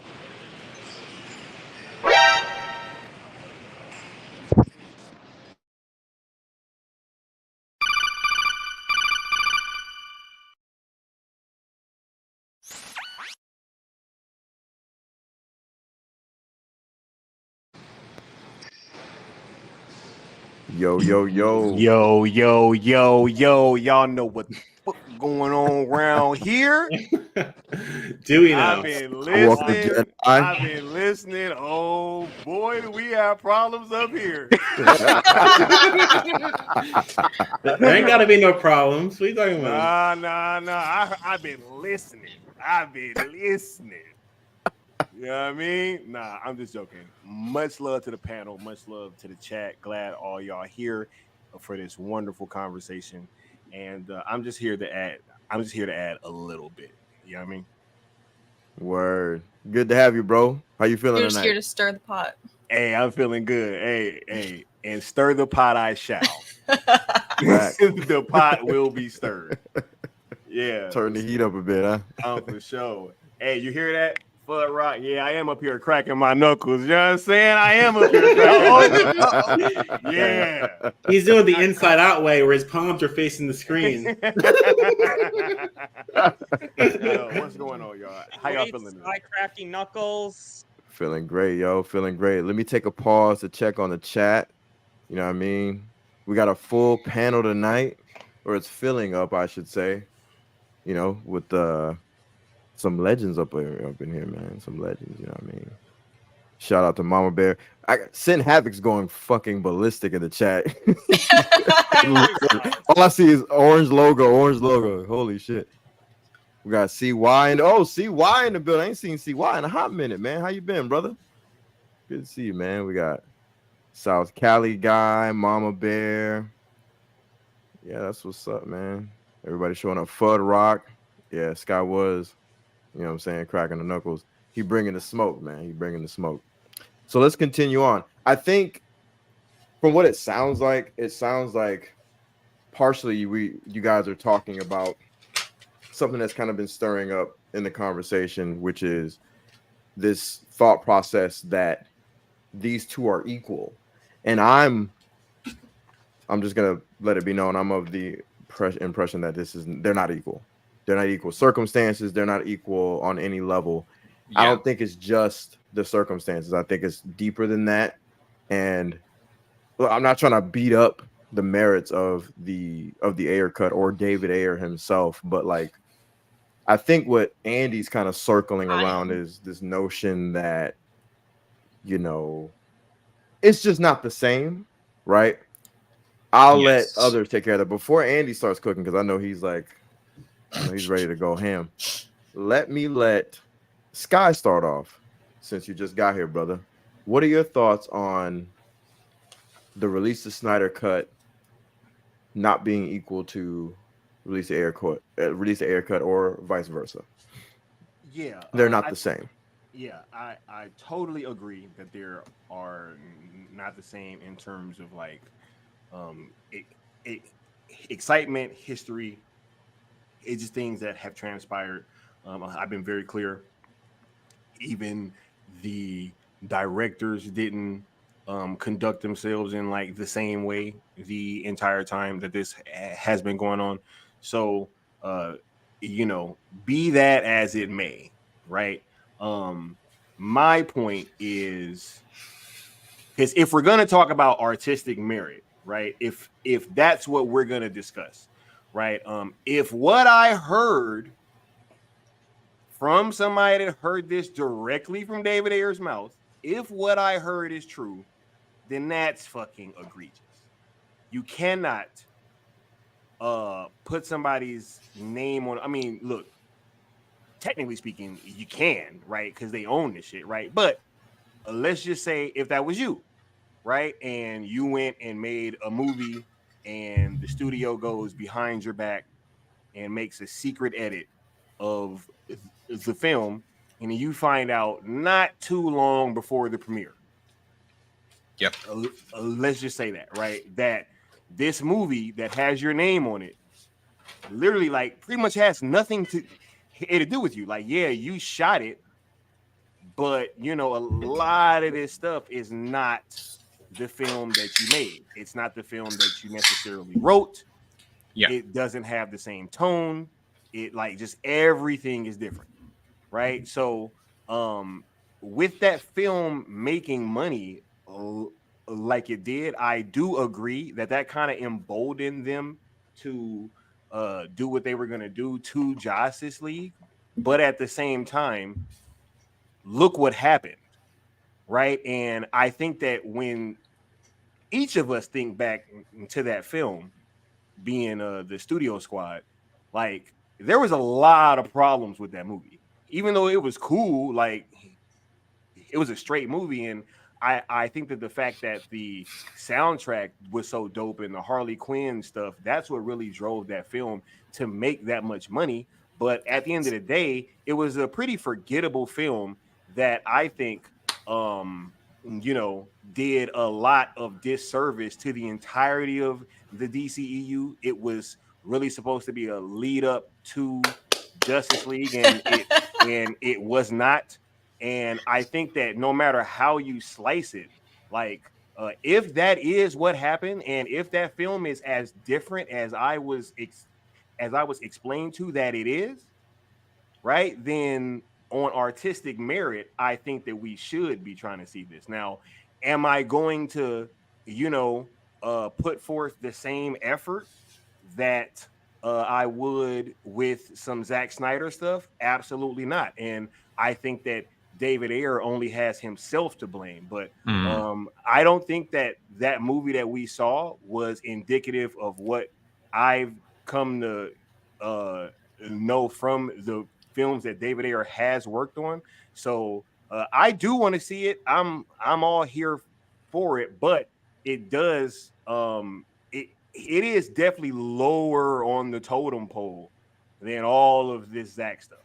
So there's no argument there from me either. But if that film is as if it is as different as I was explained to that it was, and if that story is true, that this was a secret edit done and he didn't know until like a little bit before the premiere, that's wild. You know, and he had to take all them punches about the Joker and all that stuff, and we couldn't even really see, you know, what that Joker was really about, right? Like we didn't see him get his teeth knocked out. We didn't see like all these things that was supposed to be in this film. And the whole dynamic with him and Batman was much deeper. Like, I mean, it's a different movie. Like it is a different movie. So I do think that has to be respected as well when we're having these conversations. One thing I'd like to add to Sky's point is that, you know, I think that there is a discussion to be had about in franchises and about adaptations, because there are different schools of thought when it comes to whether a franchise is owned by the audience, the fans, the people who watch the content. An adaptation is owned by the fans or the audience, or whether it's owned by the artist, right? The person who's making it. I think that a lot of within the the Snyder Cut movement, there are cinephiles, right? And there are also Zack Snyder fans, right? And I think that the Zack Snyder fans are going to want to see more of Zack Snyder, and the cinephiles are going to take it from the standpoint of like, well, he's an artist, okay, and I want the artist to have the final say. And then you have DC fans as well, who just are happy that anything DC's coming out, and they thought that what Zack Snyder did was cool. So I think that that's also important to note, because, you know, I think that I'm not for this, but I think that it's valid to say that, hey, if you're going to take, you know, Superman, Batman, Suicide Squad, or whatever, you're trying to sell it. You understand that people who are going to watch that are watching it because they have a preconceived idea. So you're purposefully profiting off of people's preconceived notions to then sell them what you have. So there's some. It would be obvious there's some responsibility there. So in regards to this whole, you know, Studio Squad versus you know, auteurs and artistic merit and all this kind of thing, it's like, let's say that the studio version did better than what David's version was going to do. Does that give them the right if the audience are going to receive it better? What are your guys' thoughts on that? I think David Ayer gave them permission when he didn't say anything. But we don't know what kind of NDA he signed at the time. Now, I'm going to clarify when I'm. So but to be fair, that's a huge amount of speculation of maybe he didn't speak because maybe they had a gun to his head. Maybe they took his firstborn child. At the end of the day, and I feel this very same way about Jared Leto, you know, especially Leto, and we haven't even gotten into him yet. But this is as everybody keeps saying, an Oscar-winning actor, and he didn't put his foot down on the portrayal of the Joker. He was totally fine with that. I mean, he had probably more sway than Ayer in that, in saying, no, I'm not doing that. But again, editing can change a lot of context too. We still filmed those scenes. They didn't. But again, they didn't editing CGI can change the context. So even if the scenes were filmed again under a different context, they might not look stupid. For example, people complain about his laugh. For example, David Ayer has a backstory with that, where Joker killed Robin, and then Batman broke his teeth and destroyed his vocal cords. Right there, after hearing that backstory, that makes the laugh, in my opinion, that makes the laugh a lot better. That makes the look a lot better. That's what I'm saying. And I just lost my train of thought for a second, but I guess that's the main point, is that context can change everything. Is that the whole point? It was a secret edit. That's the point. And again, I mean, I guess the whole point of me saying when I give David, and again, I'm saying some leeway. I'm not saying everything, but my whole point with the whole, like, he didn't say anything because he wasn't allowed to. That's a common thing with movies, though. That's not like some unheard of thing with movies. Like, when movies come out, that's very heard of that they are under NDAs before it comes out. That's very heard of at the time. You're speaking in regards to why David Ayer didn't say anything? Yeah, at least initially. I think that he meant why he didn't say something to the studio. Yeah, basically, why didn't he fight for his art during the creative process? Why didn't he give pushback? Of course, we don't know that he didn't give pushback. Yeah, that's fair. So we live in two realities where, so there's this completed film, in which case he did it his way, yet they also have enough film that wasn't his vision to completely give us something that's so different that we have to believe that the existence of his cut will completely undo everything that people don't like about the Studio Squad. So he just was watching them, he's filming, and then they're like, hey, cool, David, go get a coffee. Nothing's going to happen while you're away. Like, he just didn't realize what was happening. And then at what level, how much control did he have in the filming? Like, where was there not enough sense of direction that the studio could just swoop in? Because when I watch Zack Snyder's Justice League, I can see the cuts. Same with, I said it when we talked about the Flash, I can see the cuts. With the Suicide Squad, that looks like a complete film. So are we okay? So this is the thing. I'm trying to figure out what's the most interesting thing to talk about in regards to all this? I think that with Zack Snyder, something that was done, what was done to his movie was comprehensive, it was malicious, and it was unprecedented. Okay. Now, because something of such a historic nature happened to Zack Snyder that is unlike anything we've ever seen, I don't think it devalues people that are in his blast radius. Like, oh, like David Ayer is nearby doing his thing in the same franchise, and something bad happened to him. So it's not like, I think everyone, I don't think there's a single soul that believes that David Ayer's cut is the same thing. I don't think anyone actually believes that. I've never ever heard that. Like, I think it's just more of a matter of, because I think people create this thing in their head where it's like, oh, you can only have one or the other, because let's face it, what happened with Zack Snyder's Justice League was it felt and looked very unlikely it was going to happen, and it did happen. Right. So we're kind of all in this crisis mode where it's like, man, like we're not going to get a lot of shots to make things happen. So if we have to choose, but so it's like, we're kind of, that's our thinking, about the matter. So now we feel like, okay, well, David Ayer, we is it worth the energy, And that's where, like, to jump in briefly, I think that's kind of where the discussion is, at least at this point of the conversation. We're kind of dancing around what I like to call the David Ayer effect, which is that there's all these questions that are circling around, where it's like, where was he when this took place? Where was he when that took place? What was his reaction to it? And this is all speculative, right? It's all speculation. We're speculating on what he may or may not have done, but there is a big example to kind of give some sort of energy or truth to what may have occurred in the past. And the most recent memory was when they were supposed to be a huge campaign to push for the release of the Ayer Cut during the release of James Gunn's Suicide Squad, and David Ayer cut that. He said, no, guys, that's not fair. And he said whatever he said. And I almost wanted to pull up the tweet, but I don't even think it's necessary. We all kind of were there. We all kind of know.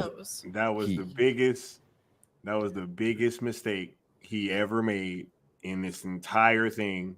And that's why we're having this conversation. Because 100%. Right there. 100%. Right there. So that's why I'm glad that we kind of rolled into this, because the rest of the conversation is kind of a freestyle from here on out. Literally what I was going to bring up.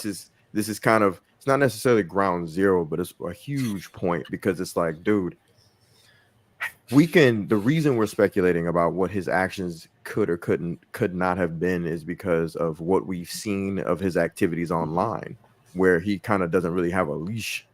He's kind of just free to either be very clever and be kind of like a Zack or any other auteur, be kind of like a James Cameron, and just kind of sneakily, amass a sort of an underground following of people who can kind of push out a message for him, because that's what Zack did. We've been led to believe that it was fans organically coming together in the first place, but like, no, that definitely didn't happen. These are definitely people who were emboldened by Zack or put out there by Zack, and then the real fans took over, which that's dope. I think that's very clever and smart. But then we get a guy like David Ayer who already has that. It's already built in now, because that fan base has been created via Zack. And instead of him just putting his hands up and letting the wheel be taken over by us, he's like, no. I'm going to trust James Gunn, and he's going to do the right thing for me, guys. You guys just be respectful and just stop it. So so we can't expect to think that this guy may have been in the past watching his movie get edited and just been like, yeah, that's fine. Yeah, no I big can deal. totally see that being a fair thing that people think. So what do you guys think about everything that I just said and my little diatribe about the David Ayer effect, as it were? Yeah. Well, in regards to mobilizing fandom on social media, as well as being kind of a maverick within the studio system, So let's talk about the second one, the studio system, and like trying to actually actively push against the hand that feeds in kind of in sort of a way. I think I'm of two minds on this.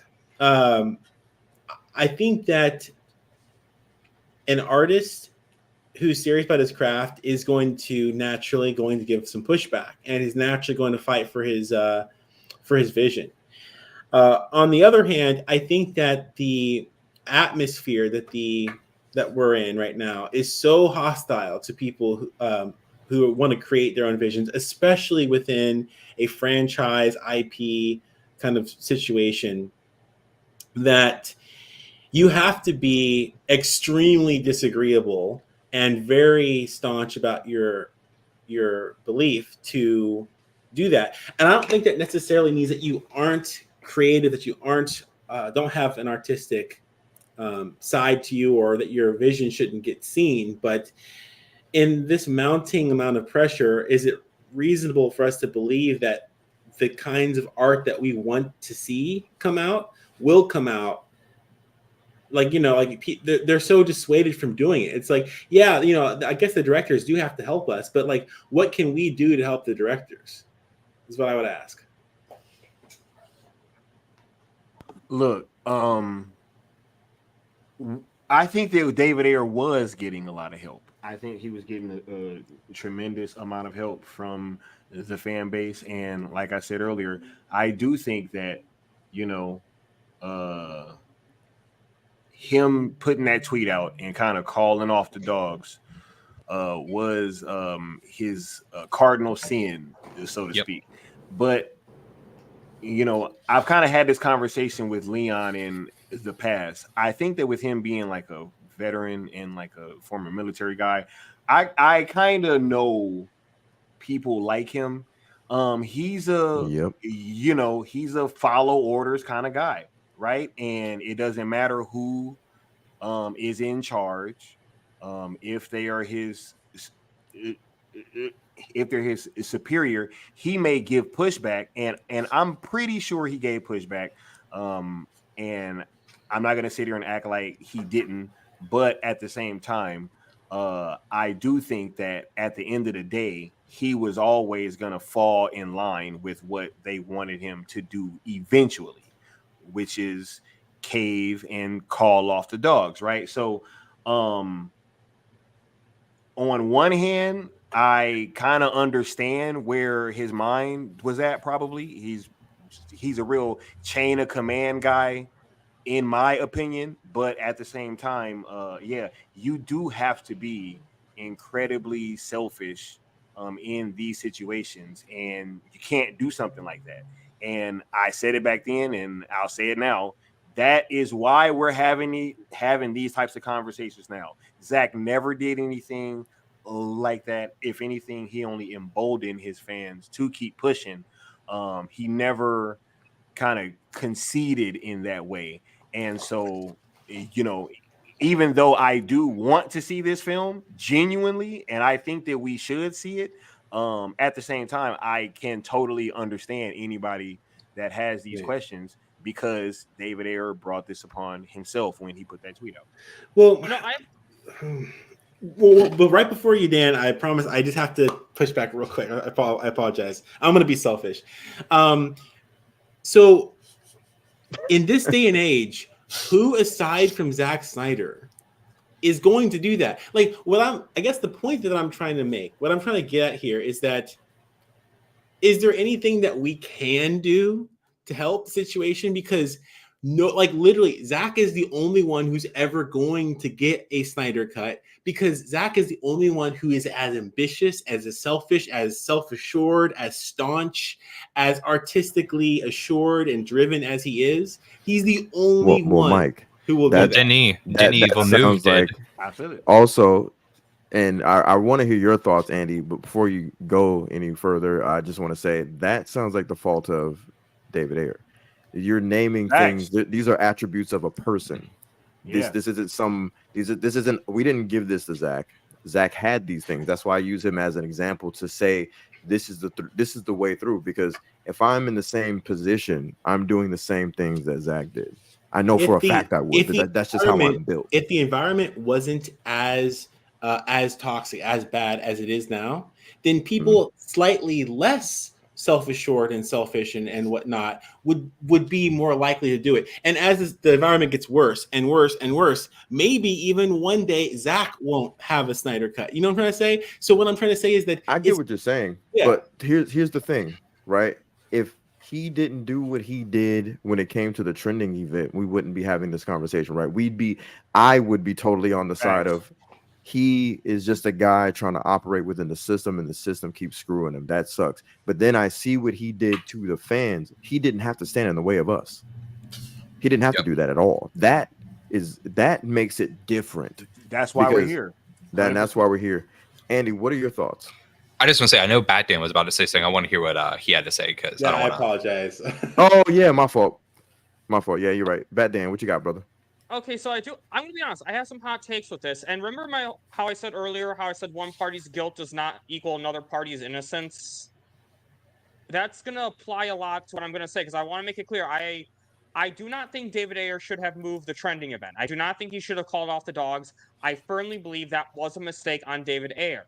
But I do also want to bring up some points in where I could understand where he's coming from and something that also could have been done differently on our end in hindsight. Because here's the thing, we can't control David Ayer, but we can control ourselves. So some points I am going to bring up. At the time, James Gunn was not a DC studio head. James Gunn was just another guy who made a movie. The way I kind of look at David Ayer, the way he was thinking of his mind is that whatever happened to him, whatever the studio did to him, that has nothing to do with what James Gunn did, another guy who just wanted his movie out. So I understand in some ways David Ayer didn't want the fall of what the studio did to him, of his movie not coming out, to happen to James Gunn. So I do think in some ways David Ayer wasn't necessarily. I mean, again, this is all speculation on my part, and I will admit that. But that gives me enough reasonable doubt to not completely go at him completely with pitchforks. Is that because this is James Gunn, his movie. David Ayer didn't want to necessarily screw him over. Now, granted, later on, from James Gunn's later actions, he shouldn't have been that nice. But at the same time, we can't predict the future. We can only go with the present. And I also have so this is the hot take where I'm going to get a lot of people who are mad at me for saying this, but I have to be honest. I have to speak my truth. I don't think it was just the moving of the trending event that diminished the hype for the Ayer cut. Because I firmly believe, guys, I do firmly believe that if everyone had just listened to David Ayer, had moved the trending event like he asked, I still think we would have accomplished something great. I think a big problem, though, is people were divided on the issue, which David Ayer should have known that people were going to be divided on the issue. But you had a lot of people who went against David Ayer's wishes and trended on that day. Then you had the people who respected David Ayer's wishes who trended on that day. I don't think the issue was even necessarily moving the trending event. I think it was David Ayer doing something that divided the fandom. I think that's where the main issue happened. And I do think, and again, I do firmly believe that we all should have just listened to what David Ayer had said and moved the trending event. Was it right on David Ayer to do that? No. But it was his wishes at the end of the day. And that's all we can do as fans. That's all we can do is to do what we can do on our end. And I think that's also, that's why I'm saying that no one party is completely guilty in this. Yes, David Ayer should have moved the trending event, but I really do think that we should have, regardless of what we believe David Ayer should have done, we as fans should have respected his wishes, moved the trending event to this day, because at the end of the day, everything we've said was speculation. At the end of the day, quick question: he chose another date, or did he just say move it?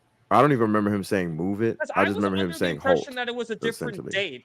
I was under the impression there was a specific day. There was a specific date that we all had in my. I remember. Please correct me, someone. Sky, what do you have? No, I just remember him asking them not to do it on that day. Right. So that's what I'm saying. You're cooking, but then let's just keep it. There was another day. No. But there was another day that was that. But here's the thing, and it was like 2 days later. I want somebody to take over after this, but what y'all not y'all, but what Dan, what you're not understanding about this is this, man. There's a reason why people chose that day to trend, because we wanted to show Warner Brothers what the fuck was up. You dig what I'm saying? When you tell the troops to stand down on an important day, you're signaling a lot. You just are. You're telling everybody, I don't have the cojones to allow the fans to do the dirty work. I'm gonna stand in front of y'all and say no, and the reasons are going to sound very corporate. You just told everybody you're a company man. Yep. Which makes it harder to believe all the other stuff. Thank you. So that's what it's like. I understand what everybody is saying who wants to see the Ayer Cut. I'm included in wanting to see it come out. I'm not against it coming out. What I'm saying is, I've said this numerous times. Is against it coming out. I think it's more so. Yeah. And just real quick, I've said this numerous times. I've been passionate about saying this. I've said, I'm not going to put forth more effort than the guy whose name should be on the movie. Yeah. Exactly. Yeah. But is it really putting forth more effort? It is, because he literally said stand down. Real quick. Anything other than standing down is putting more effort. Fudrock says Zach is the exception, not the rule. Yeah, that's not here's the thing. I don't know. Maybe it's just the military in me. I don't need David Ayer could have 100% done what Zach did and hold 100%. Also, Vinny did. Yeah. Denis Villeneuve and Nolan have both pushed back against Warner Brothers. Denny said, "You will not put my movie Dune 2 on streaming. We're running it another month." So we have evidence that people of talent, of artistic integrity can push back. And also, then he has the cachet. They're not. And that's the other point. Not to cut you off. I think we keep talking about this like David Ayer has earned something. He has not earned anything. He is not real quick, in Mama that Bear, realm. This isn't about length of time per se. Not picking on you at all, Mama Bear. I just wanted to make it clear. We're not talking about length of time. The crux of this conversation seems to be the effect that, David doing what he did has had on the fandom, number one, and number two, the merit of it actually coming out and why we should fight for it. Are we fighting for something that's possibly mediocre? Are we fighting for something that is possibly just like a longer, pretty good version of a movie that was fun but forgettable? You get what I'm saying? And I have no answers to these directly because I haven't seen the movie. What I'm saying is, for me, for Apex Leon of the New Geeks, I'm saying for me, I'm not doing all this blood, sweat, and tears BS and everybody trying to DM me and tell me that the way I sound about this is blah blah blah a certain way when your boy didn't get out there and do enough. Yeah. The fans could have done the dirty work for him. You know what I'm saying? That's my point. But not to end or derail the conversation, I actually want to hear more of what you guys have to say about all this. So continue. Can I just say, can we acknowledge that in calling off the fans, he did damage the movement, and not just for his film, but it was a moment that could have been a strategic win to let the fans know the direction they wanted Warner Brothers to take the DCEU. Yeah, that's a good point. I concede, because there's a certain amount of good faith that you have with the fans, and by calling them off and saying, "Hey, I'm a company man," it puts a bad taste in the kinds of people's mouths that would champion your with a bad taste in my mouth. Yeah. What comes to mind? It's a masterpiece that did not inspire its creator to fight for it. And that has always rubbed me the wrong way. That's what I was trying to say moments ago. Like, how dope is your movie if you can't even get out there and let the fans do the dirty work for you? Sky, you remember where I was when I was in the gym, I think, and I was pissed. I was on the phone with you. I was yelling and screaming like that was my movie. You remember that, Sky? Yeah. Yeah, 100%. I was like, are you fucking serious? Like, yeah. Like that's the passion that a brother like me had for the art that we haven't seen yet, right? So he did that to someone like me. Whether people think that's ridiculous or not, I could care less. I don't give a shit. I'm just letting people know, like, this is why we're doing this sort of a stream, is to tell people like David Ayer and the fans, like, you have to fight for your stuff, We're not just gonna hashtag and everybody's just gonna berate us and say you have to hashtag, because that's been something that's been going on with me and Sky. People that have been berating us because we haven't used hashtag and all this nonsense, and it's like, why are you talking to us? We're not the ones being hot and cold about our movie, because it's not our movie. Yeah, because look, what we're gonna say, Sky, because I feel like you've been wanting to talk. Yeah, because we had a stream where we kind of talked about this on my channel some time ago, and that was one of the sentiments that we talked about then, was that, yo, like, you know, you got to fight for your stuff. And I remember shortly after that stream, he actually started dropping pictures. Do you remember that, Leon? Bro, right? Yes. When like shortly after that stream, he started dropping pictures, and I was like, yo, oh, you know, okay. And we actually started covering it, and we were talking about it and all that, right? And then I think you know, sometime after that, there was like another kind of statement that came out that kind of rubbed me the wrong way. And I was like, bro, like, see, it is that hot and cold factor. But at the end of the day, I'm gonna be honest, I do think the movie David very Ayer different. effect. Yeah, I do think that the movie is very different. You know, I can pretty much assume that, judging by what I saw with Fury, man. Like, I love that movie. Got it on 4K. Got Brad Pitt and Shia LaBeouf in there. Great performances. You know what I'm saying? And it's just hard for me to believe that that guy did that after Fury. Did you get what I'm saying? Like, it just doesn't really make sense. And for anybody wondering how different that the movie is, I mean, first of all, Suicide Squad had a fucking soundtrack. It didn't even have a score. So how much will the different music just change the film in and of itself? Right? So it is more than likely very different, probably a banger, but at the same time, I will not lie, him calling off the dogs that day. Look, man, you can never tell what the lasting ramifications of some actions will end up being, right? So I'm pretty sure that he didn't think that he was going to end up doing the damage that he did, but Leon is absolutely right. He was devastated. I was heated. We had a very heated conversation, you know what I'm saying? And we didn't understand. But then it ended up having some time pass, and then that's when I had that other talk with Leon, and I was like, bro, I figured it out. I'm like, he's just a chain of command kind of guy. And like, yo, and those type of guys, they'll fight tooth and nail behind the scenes, right? But in front of the people, nah, they gonna bend the knee. 100%. Eventually. And that's, you know, that was the thing that separated him from Snyder, you know. Well, so this is the thing, right? I agree. I concede that. What I will say is that I find this to be very very negative, very unoptimistic, very blackpilling, because I don't think that David Ayer is I'll tell you why later too, by the way, like later on in the show. Yeah, but go ahead, continue.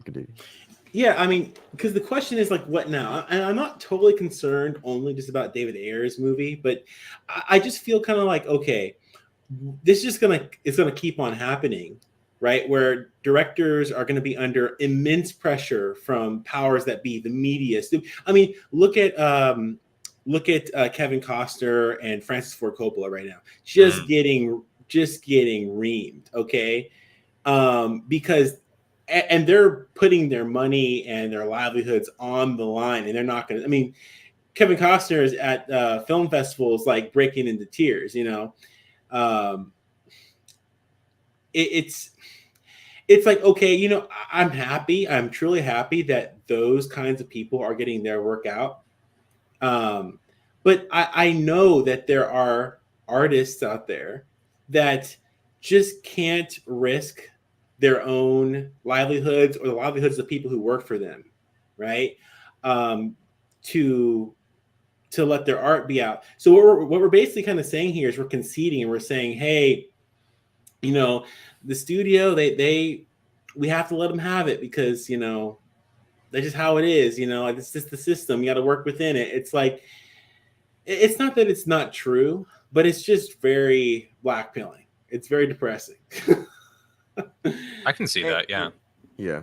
I won't even tell you later. I'll just tell you now. The reason why, because this whole situation, the Ayer Cut, the releasing of it, getting fans to be passionate about it, you know, we're trying to test the strength of it.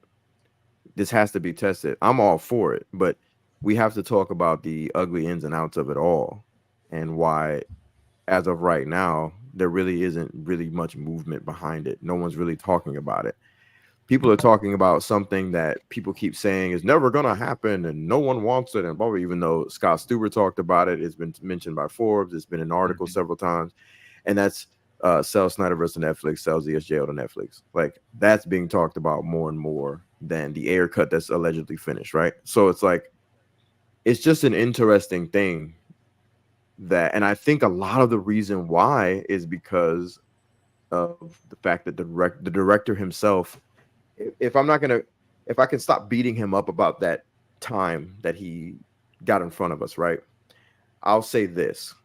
He has not since gone out and done anything that I can see that is effective enough to galvanize. You get what I'm saying? Like, where's his, what's that guy's name, Sky, that you said is like me, the strategist dude from the release the Snyder Cut era? It's that guy, Vinaldo. Where's his Vinaldo, yeah. right? Where's his, what's old girl's name? Fiona. Yeah, where's his Fiona? Where's his Vinaldo, right? Where are his fans that are really probably plants who are galvanizing and who are charismatic and who can get out there and do the damn thing? You know what I'm saying? Zach like, where are those guys? Basically created a social media platform specifically for that purpose. I mean, Vero? Yeah. I mean, the question for David Ayer too. Hint, hint. Yeah, I suppose. Yeah. I just feel like the amount of effort that, because I recognize the merit of what Zack Snyder's done, but I also recognize how unreasonable it is that anyone would have to do that to be able to release their work as well. It's like that's crazy. That's with fair. Zack. We have to realize how crazy it is what Zack Snyder has done. For sure. Yeah, but here's the thing that separates. See, because the Ayer Cut is connected to Zack Snyder in this way, right? That is why there's this pushback. That's why there's this like unwillingness to move on it. That's why they don't want to show it. You know, Margot Robbie is probably in the way of this coming out as well, ever since she's Barbie now, right? Because yeah, I don't think that she's gonna want this film with her being in this abusive relationship, which was definitely gonna be depicted in that version, right? So these are the forces that we're working with.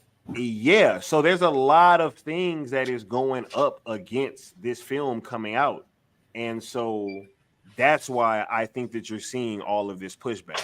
You know. It would have been much easier to release the Ayer Cut before Barbie. I will say that. It would have been a lot easier to release the Ayer Cut before Barbie because Margot Robbie wouldn't have had as much pull to stop a filmed movie. And honestly, Sin Havoc, I hope her skeletons come out sooner rather than later. Anything that gives her less pull to... And not to beat a dead horse, but I think having the movement as strong as it was at that time period come out during the release of the Suicide Squad from James Gunn would have definitely sent a message, especially with TSS being $100 million flop. You know, that would have been like, wow. Aquaman speculation would have been. Aquaman also it furthered the narrative in the direction that Warner Brothers wanted to go. That they could release their colorful hope and optimism, clean, shiny studio blockbuster thing, and that it would work out fine for them. And a lot of people, just because Momoa was, had Snyder's name in his mouth, so many fans Momoa, Juan. James Wan, everybody involved pretty much was singing Zack's praises and saying how much Zack approved the movie. Yeah. James Wan literally said he got the stamp and seal of approval. They were not going to be able to get away from with Zack that shit Snyder forever, yo. Yeah, like and all that capping, Yep. capping that they was doing, Yep. yo, and that just shows they was having a lie so that we would keep supporting the fucking movies, like. Well, yeah, they said Aquaman was connected to the Snyder Cut. And, I mean, if you watch Justice League, I mean, there's literally dialogue that's refilmed or reshot, whatever you want word, that fits in line with Aquaman. Mira in the Snyder Cut says, "My parents died in the war." Mira in Justice League says, "My parents fought in the war." Therefore, lining up Justice League more with Aquaman than Zack Snyder's Justice League. So yes, Sky, there is a lot of lies. And, you know, I kind of want to clarify my points real quick because I think there was some misunderstandings. I want to make this clear. I'm not giving David Ayer a free pass. That's my whole point. One party's guilt does not equal another party's innocence. I am by no stretch of the imagination saying David Ayer did the right thing. All I was saying was I understood why he was doing it. But yes, absolutely. I wish he didn't move the trending event. I absolutely wish he didn't move the trending event. And I think my point of why I was saying it was easier to just move the trending event, I'm lazy. Okay, I'm very lazy. To me, it's much easier to just do what David Ayer is saying to do than it is to argue with him. So I think that was kind of more my point in saying less work. So I did want to kind of clarify that a little bit because I don't want there to be any misunderstandings in that regard. Is that... Well, I mean, here's the thing. I don't want the trending event to be like the only reason. I mean, we can literally say right now it's a wrap, good stream, great conversation to be done. But the thing is, like, if we're being honest, it's not just that. I think we talked about other things before this point, but there are other reasons too. I mean, we kind of touched on it and circled around it, but maybe it'd be nitpicking. Maybe it would just be, I don't know, dogpiling at that point. Because my thoughts are like, there's a difference between Zack Snyder, Kevin Costner, and Francis Ford Coppola.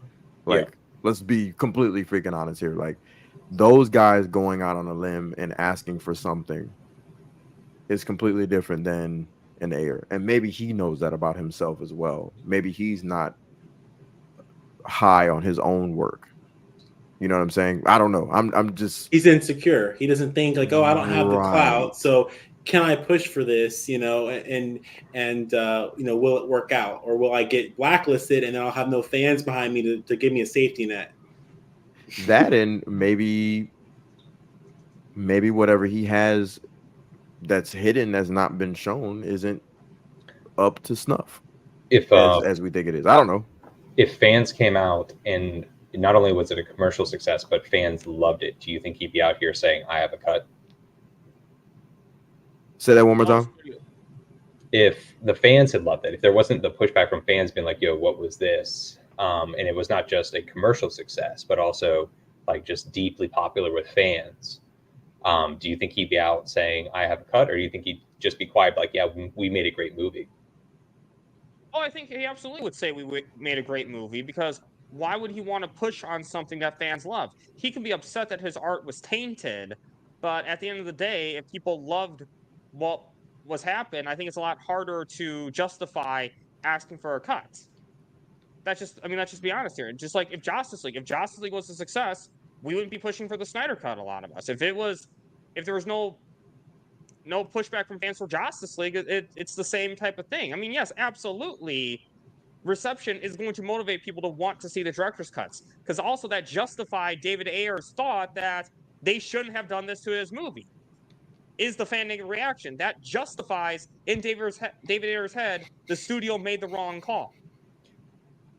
Yeah, I mean, what that means is that if a bunch of movies that are completely acceptable, you know, inoffensive movies, MCU kind of movies come out, that and they were edited from a more artistic, kind of more directorial vision into something like that was widely acceptable, that would justify them being their their visions being, squashed. Exactly.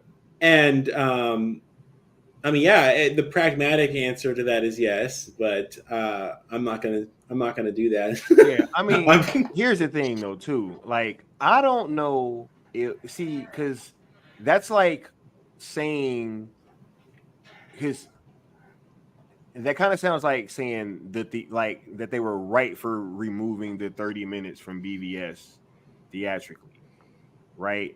When we all know that was the mistake. That movie would have made so much more money, right? So I think that with what we did get with Suicide Squad, I think that if we would have gotten something like more in line with what was coming before and after, which was BVS and the Snyder Cut, I think that it would have made way more. Just like if we would have got, it wouldn't have been the same Snyder Cut, but if we'd have got the 214 or whatever, like I think that would have made vastly much more money than Justice League made, right? And I think that you could possibly say that the same thing would have happened with the Ayer Cut. Like if we would have gotten a comprehensive film with more Joker in it, like we were supposed to get, and all these different things, and not some commercial almost with a whole bunch of music in it. I think that might have resonated just as much, if not even more. I do have to dip out though, peeps. Thank y'all for having me on, you know what I mean? And yes, this was a very interesting conversation, and I'm glad that I could come be a part of it. Shout out to the homie Leon and the entire panel, Bat Dan, HMDS, Josh Herrera, and Millennial Mike. You guys are all fantastic, and thanks for having me on. Yeah, great here. Great talking to you. Yeah, for sure, Sky. Definitely. ZACK SNYDER hour tonight. Yeah, for sure. Y'all have a good one, man. Absolutely.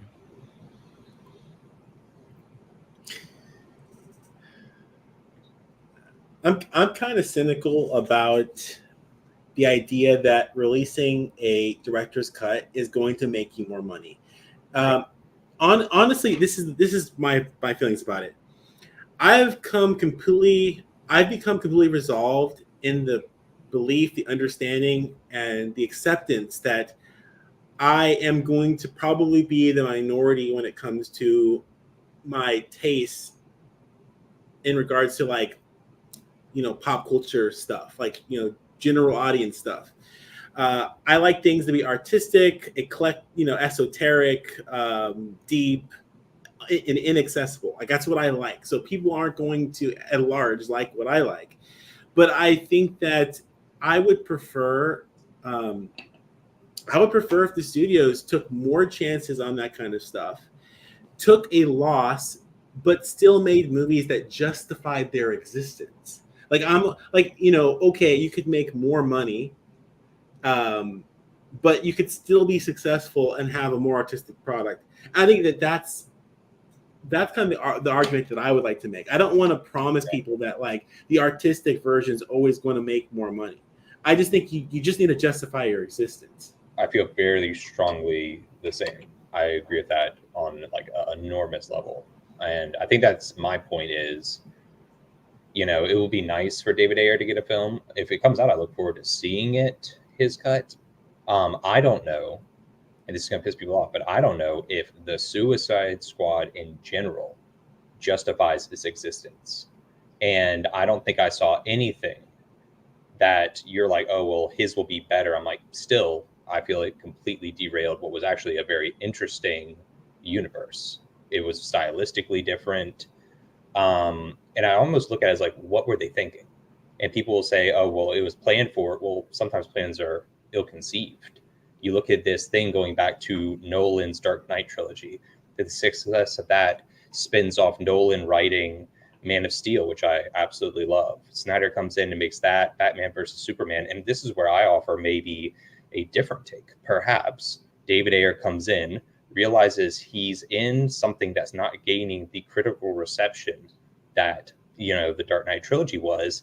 And the studio comes to him and says, we don't want another controversial film. Let us finagle it. And he just looked the other way. because I think you nailed it when you said maybe he's insecure, maybe he doesn't have the clout. But I prefer my artist to fight for their art. And if it came down to money, that's why I asked, would he be fighting for his cut if the fans had liked it? From the people I work with that are artists, even if something else is made, if it's not theirs, it is sand in their mouth, because artistic expression seeks to birth itself. And I don't see that with the Suicide Squad or Suicide Squad. And again, it just falls into, I have no problem with Ayer getting a cut. But at the same time, it's when we talk about it as though he has earned it. And I think you can say he has not earned it. If anything, he's done the opposite of earned it. He actually forfeited it when he didn't speak up. And even if he didn't want to ruffle the boat, we all saw what Mark Hamill, and Mark Hamill is a different breed of guy, But even he, before The Force Awakens came out, he couldn't come out and say, the film's trash, but he was very clear to the fans that it was not his story. It was not, our Luke that you were going to see. And I look at all these, look at what Ryan Reynolds did with Deadpool. I don't think you have to be, Francis Ford Coppola to fight for your art. And I think that what we're talking about is David Ayer is an employee, not an artist. And that is absolutely fine. They made a product. That product sold very well. But with that, when you don't fight for the art, it becomes very hard to express why you need a director's cut. What are you going to undo? Okay. Well, yeah, I get what you're coming from. Basically, what ought to happen will happen. It's kind of what it is. It's like art will just kind of birth itself. Like it will find its way, it will sprout through the cement, if you will, through the blacktop. And I kind of agree with that to a certain extent, because it definitely will. But I think that art will also sprout when you nurture it, as well. And I think that the directors are in a much more difficult, like them saying like, hey, maybe we should wait for this event, or we should like kind of, hey, maybe stop being so, like them doing this is because they're being abused, and us being upset or having a bad taste in our mouth, it's just because we have the luxury of pulling our smartphone out of our pocket and like being wrapped up in, it's like we're kind of just sheep, and that's not to say that I don't understand why that is the way that it is, so I get it. I just think that, I don't know. I don't even disagree with you, really. I think we really do agree basically on the same thing. The tone that I take is just that if there were a world where we could allow artists not to struggle so much to release their stuff, it would be better. Absolutely. And in this current reality, we have to kind of make these value judgments on whether the artists have gone far enough only based upon what they post on social media and things like that. Yeah. And only people willing to lose their, relationship with their wives, sell their homes, get like completely like torpedoed by like Variety and Deadline and whatnot, and like get blacklisted from the industry. Those are the ones who are going to end up sprouting. On top of the fact they already have clout and cultural cachet. Yeah. So, it's clear that anyone else is not going to be able to withstand that. They're going to fold, and then we're going to be here kind of making our judgments. And I just think that just sucks. No, I 100% agree. And it's one of those, the sad side of, I guess, art is painful, and it's easy to make a product. It's hard to make art. I would like to ask just, is there a distinction between being a director and being an artist? Like, I firmly believe not every director is an artist, just like not every actor. Some actors are just there acting, and I think we can all tell the difference of things that are transformative or on that higher level. And that's why the word auteur has been used so much in the modern era of filmmaking. I think people want to let everyone know there is a clear distinction, And does everybody get a second go of it? For instance, and I asked this before, but nobody answered. If James Gunn says, hey, I was facing massive pressure to put up too many superheroes in the new DCEU film, and I want my James Gunn cut, will everybody fight as hard as they fought for David Ayer's cut for the very fact of it just being different? Or does the director of the Marvels, deserve a director's cut? Because certainly almost anything would be better than that. You can clearly see it's a bad film, but there's also massive problems with editing and studio interference. So does the Marvels deserve or is it just one of those things that it is what it is? Here's how I answer that. If either one of those directors that you just named or any other director has a fan base that's that passionate, don't stand in the way of them. Let them do their thing. Yep. So you can potentially get your movie, or at least the word out that there is a fan base for said movie. Mm-hmm. And so then I come. Well, that question is kind of based so much upon the end product, right? It's like, an artist is someone who makes art, right? And I think that is kind of like a correlation, but I think that what it does is it doesn't really tell the whole story. I think art's the process, I think there's bad art, right? Mm-hmm. I think there's good film and or good movies and there's bad art. But I still think that the bad art is still art, and I champion art. Period. I feel the same way. Yeah, that's what I'm saying. I would take a person who swings and misses every time over somebody who sells out and just makes a product. I mean, that's why I'm so down on the MCU. I mean, too much of it's a product. And so it's very hard for me to resonate with something that's so clearly a packaged commodity. Yeah. I mean, yeah. And this is the thing too. It's like, I do have to give lip service to the fact that movies are they're a group effort. Mm-hmm. So it's not only the director that really, and then when you're working within a studio setup with someone else's money and it's a franchise, it just adds all of these additional levels of complication onto it. Mm-hmm. And if you're able to make art within that environment, then that's almost as much a privilege as it is. It says almost as much about, I guess, the circumstances and the people who assisted you and helped you and fostered and nurtured you along the way as it does your own ability to make that. So I guess I have to say that as well. But I think that there's an issue with the system. I also think there's an issue with David Ayer. I don't think that he did what he ought to have done. And I guess he's a casualty. I want to move on into a situation where there are less of those. That's all. And I agree. And the thing is that I've been harping on is the fan reaction. I think, like, even if you're a company, man, you have to understand that in the system that you're in, the system will fail you, or the system itself will fail, and you'll just fall out of the bottom of it. Like, and those sound the same, but they're different, because the system can literally smack you in the face purposefully, like, get the hell out of here, fly, or it can inadvertently just pull the ground from under you, and you're just a casualty. And if David Ayer would feed the passionate fans, he can go wherever he wants in life and be an artist or an auteur or whatever, or just a director that can gain a profit because he has this rabid little fan base that he's helped to cultivate, as opposed to, tap dancing to the system that will eventually fail you. So essentially I'm saying it's like this. Don't ask questions, just consume product and then get excited for next product. Yeah. Versus this. There's something really interesting with this character that I find fascinating, which is that he genuinely really does just want to do the right thing. Mm-hmm. But everywhere he goes, whether it's a new town or a new bar, people just kind of give him a hard time and they rag on him despite the fact that he has great intentions.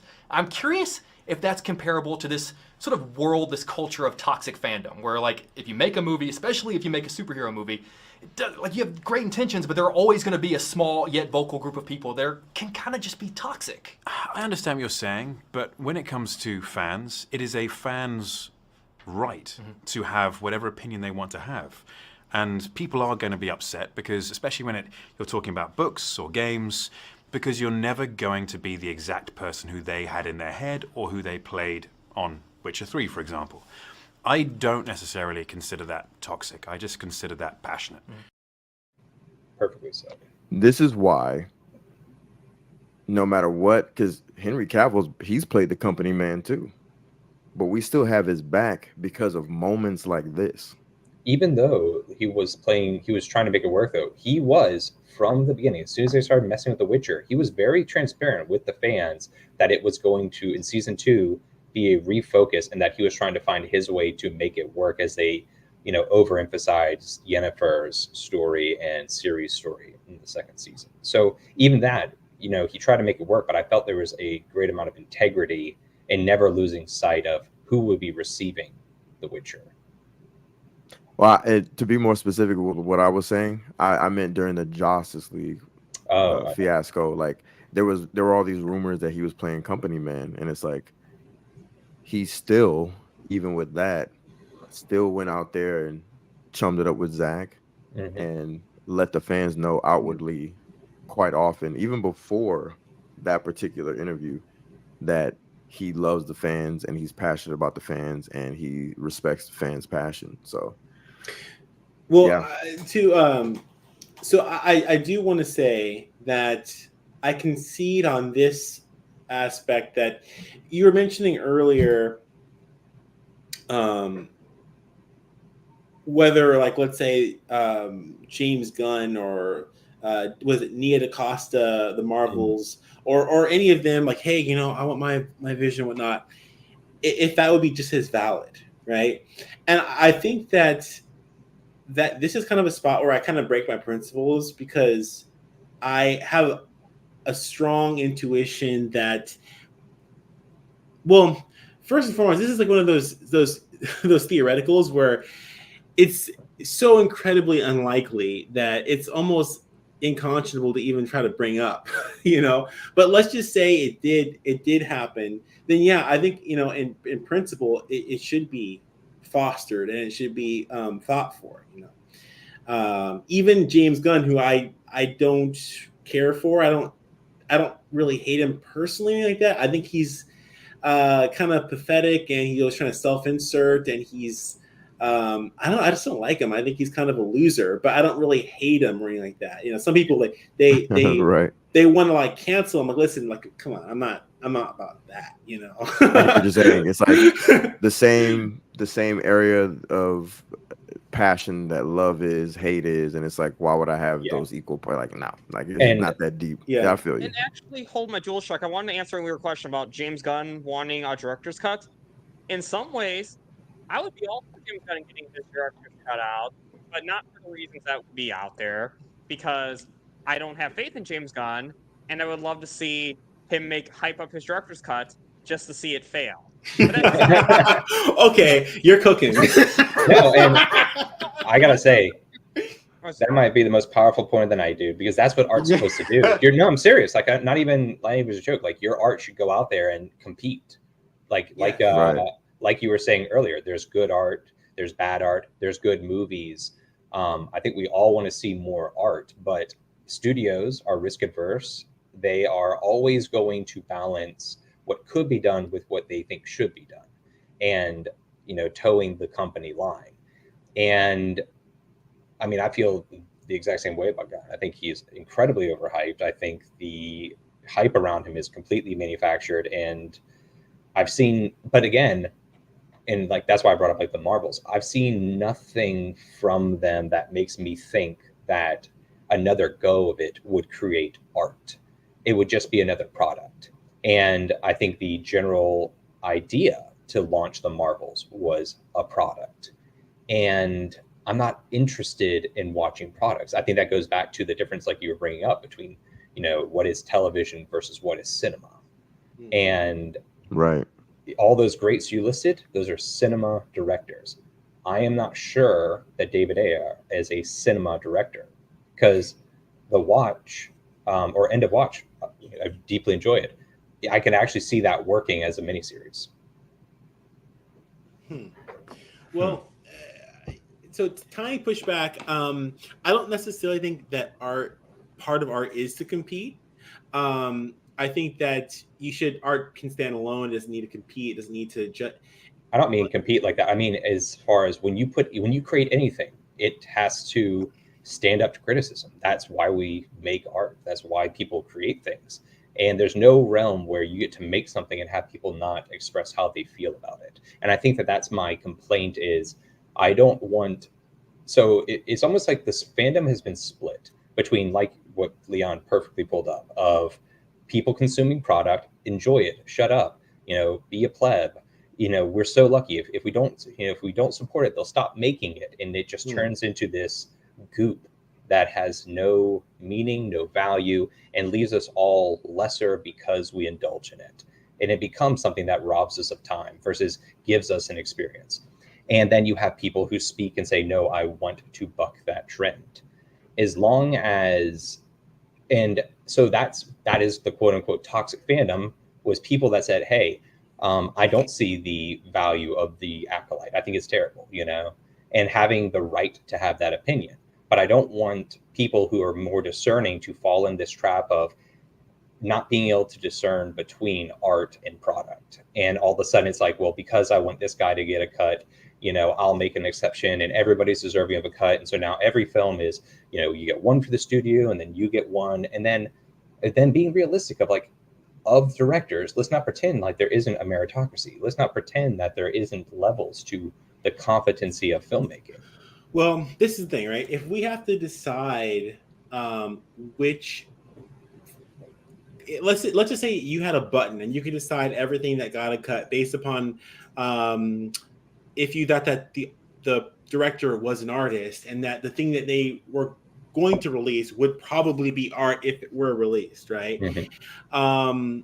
Then I just feel like, okay, since you can't make that decision, on principle, my philosophy on that would be that everything should get that. I would push back and say we do have that. It's not a button, it's public opinion. And your fans, art resonates with people and they become loyal and they fight for you.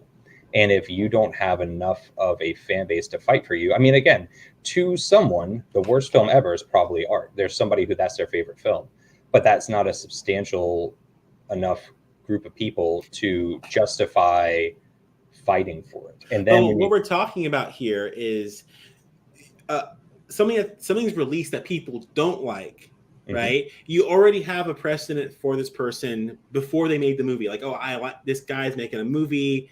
I like this guy. I watched the movie. It doesn't feel like this guy's work because I saw something from him before, right? And therefore, I'm going to fight for him for reasons other than the work that I am actually fighting for, because I don't know what it is, right? So it's like, okay, so what that means is that people who get fought for have some track record, some kind of precedent, right? And it's like, well, where does that precedent come from? It's like, well, people have to watch their movies. It's like, well, how do you watch people's movies? Well, the studios have to release it. So it's like, we're trying to use the system to justify why we're going to fight for someone's work, but it's like you have to have a philosophy set up before outside of that. People, and again, this is the problem with what I'm doing is I'm being this naive idealist, and I'm saying things that are completely unreasonable and not pragmatic. And it's and also I'm not giving any prescription. I'm not giving any I'm not telling you what we should actually do. So it's empty, right? What I'm saying is completely empty. And I realize that, but I feel like your concern is that people are going to look at these things as products, right? I think they do look at them as products. Well, I totally agree. I'm not that guy. As a matter of fact, I'm so far in the other direction that I'm just saying all this woo-woo mumbo jumbo. Right? I appreciate them. I think it's valid though. I think that's why we have these discussions. Yeah. Is trying to circle in on where that, because at some point everything becomes arbitrary. You have to arbitrate it. I think that's what we're doing. We're arbitrating ideologies to find where's the cutoff, where's the line. So what you're saying is that people are going to use the release the director's cut kind of mentality as a way to justify consuming more product as product. No. I'm saying if we don't want things to be product, you have to reward people that fight and have earned the right to make art. And some people, my simple point is, not everybody makes art. Like, and then some IPs I don't think are capable. Like, we went and saw the Marvels in theater. We were one of the few people that did it. And I try to be very fair. I was like, look at it. You can see the pieces that were there where it would have been a better film, but it's just terribly put together. You can see like there's clearly a theme to have it be about Captain Marvel and the fallout from her actions. And that was just scrapped to make it this 3-part ensemble. My point is, give the director or whoever, the writer, whoever had the initial vision. I still don't think it's a great film. And I think it barely warrants existing because it was just product. And have you watched any other Nia DaCosta films? No, not that I know of. Maybe. So, like, would it be fair that if you saw all her other work and it was incredible, that perhaps this movie was so botched, so destroyed, so like that there could be a movie that? No, 100%.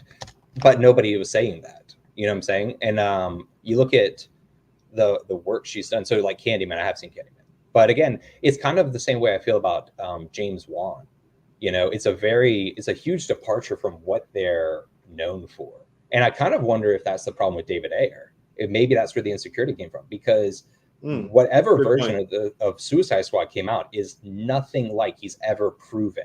You look at the things that he's most known for, it's just different. And that's why I think, you know, you kind of hit the nail on the head of a great director that you say, man, there's something that is missing that I wish you can see where the studio interfered, where you're like, I want to see what this looks like with the art of it, like before the studio came in. That's why I always keep saying, you can see where Flash, there are cuts where I see James Gunn. When they pop their head around the corner, I'm like, that is James Gunn came to the room like, hey, it'd be really funny if when he's sawing this thing off, if Barry pops his head around the corner. It's so distinctly not the style of the rest of the film. You can see the jokes to the point where I'm like, I'd actually be very interested to see what it looks like untainted, if you will, for lack of a better word. Whereas with Suicide Squad, not my favorite film, but like everybody said, it was a cool film. What is there that's that much different? And then can someone tell me what David Ayer's style is? Because I know what a Zack Snyder film looks like. I know what a Francis Ford Coppola film looks like. I know what a Ridley Scott film looks like.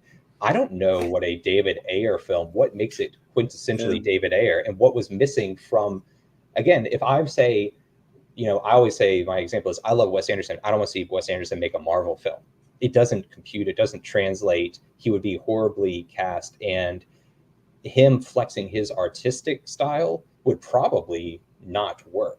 And then I would never say, well, man, I really want to see, I think there's like an edit of Wes Anderson is like a joke of him doing the X-Men. I would never say, wow, Wes Anderson sold out. He took this big money to make a product, and then the product wasn't well received. Let's see what his art looks like. It's like, because it doesn't, and I think that's the same with like Nia DaCosta.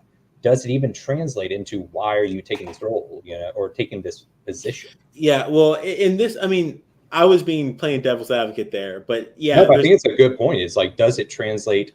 And it's not even close. And when you took the project, had you already sold out? Or were, you know, I think that you see that with Taika Waititi. I love Taika Waititi's work, except I don't like what he does when he's trying to be popular. You know I will say Marvel movie. Yeah. Or even recently, he's become this media darling, and so he used to. I mean, I really like Jojo Rabbit. I like What We Do in the Shadows. Jojo Rabbit is amazing. It's amazing. I love that movie so much. It's one of my favorites, and it's such a good film. Yet you look at.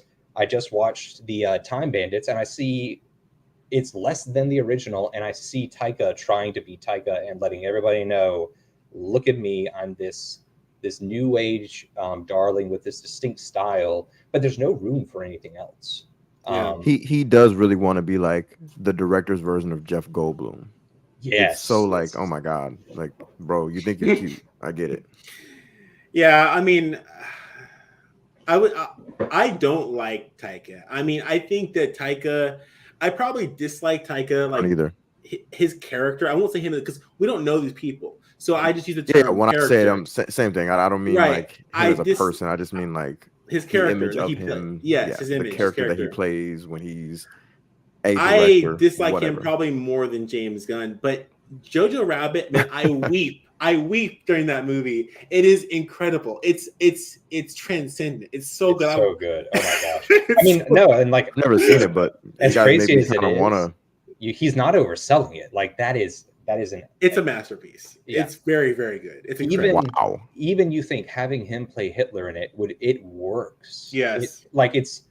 And on every level, I think it works, and it's a deeply sincere and just a. It's 100%. It's honestly, it's so funny because I am kind of the guy who is always hyper skeptical about anything that's tries to mix drama and comedy and humor, because nowadays sincerity is just non-existent, and everything is so ironic. It's so ironic, but I'm telling you, Taika Waititi's Jojo Rabbit, that's how it's done.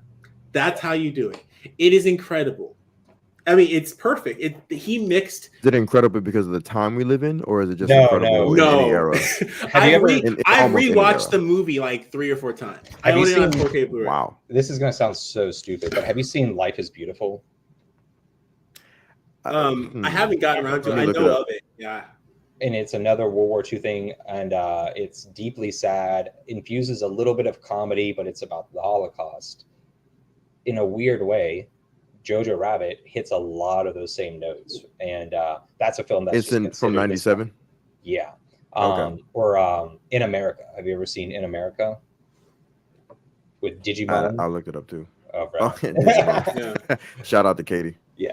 He always calls him Digimon. No. In America, Jarman Hansu. Let me look him up. Just deeply sincere films. There's no comedy in that, but you wouldn't think that. I feel on the, like you talk about the weeping part, like the emotional parts are like as devastating as those films. Yeah. It doesn't make fun of itself. So like Jojo Rabbit, like when you're watching it, everything that you see is actually happening. Like there's a moment, this is not really a spoiler, where Jojo, the little boy, right? He's working for Hitler Youth and he's being trained to be a Nazi, right?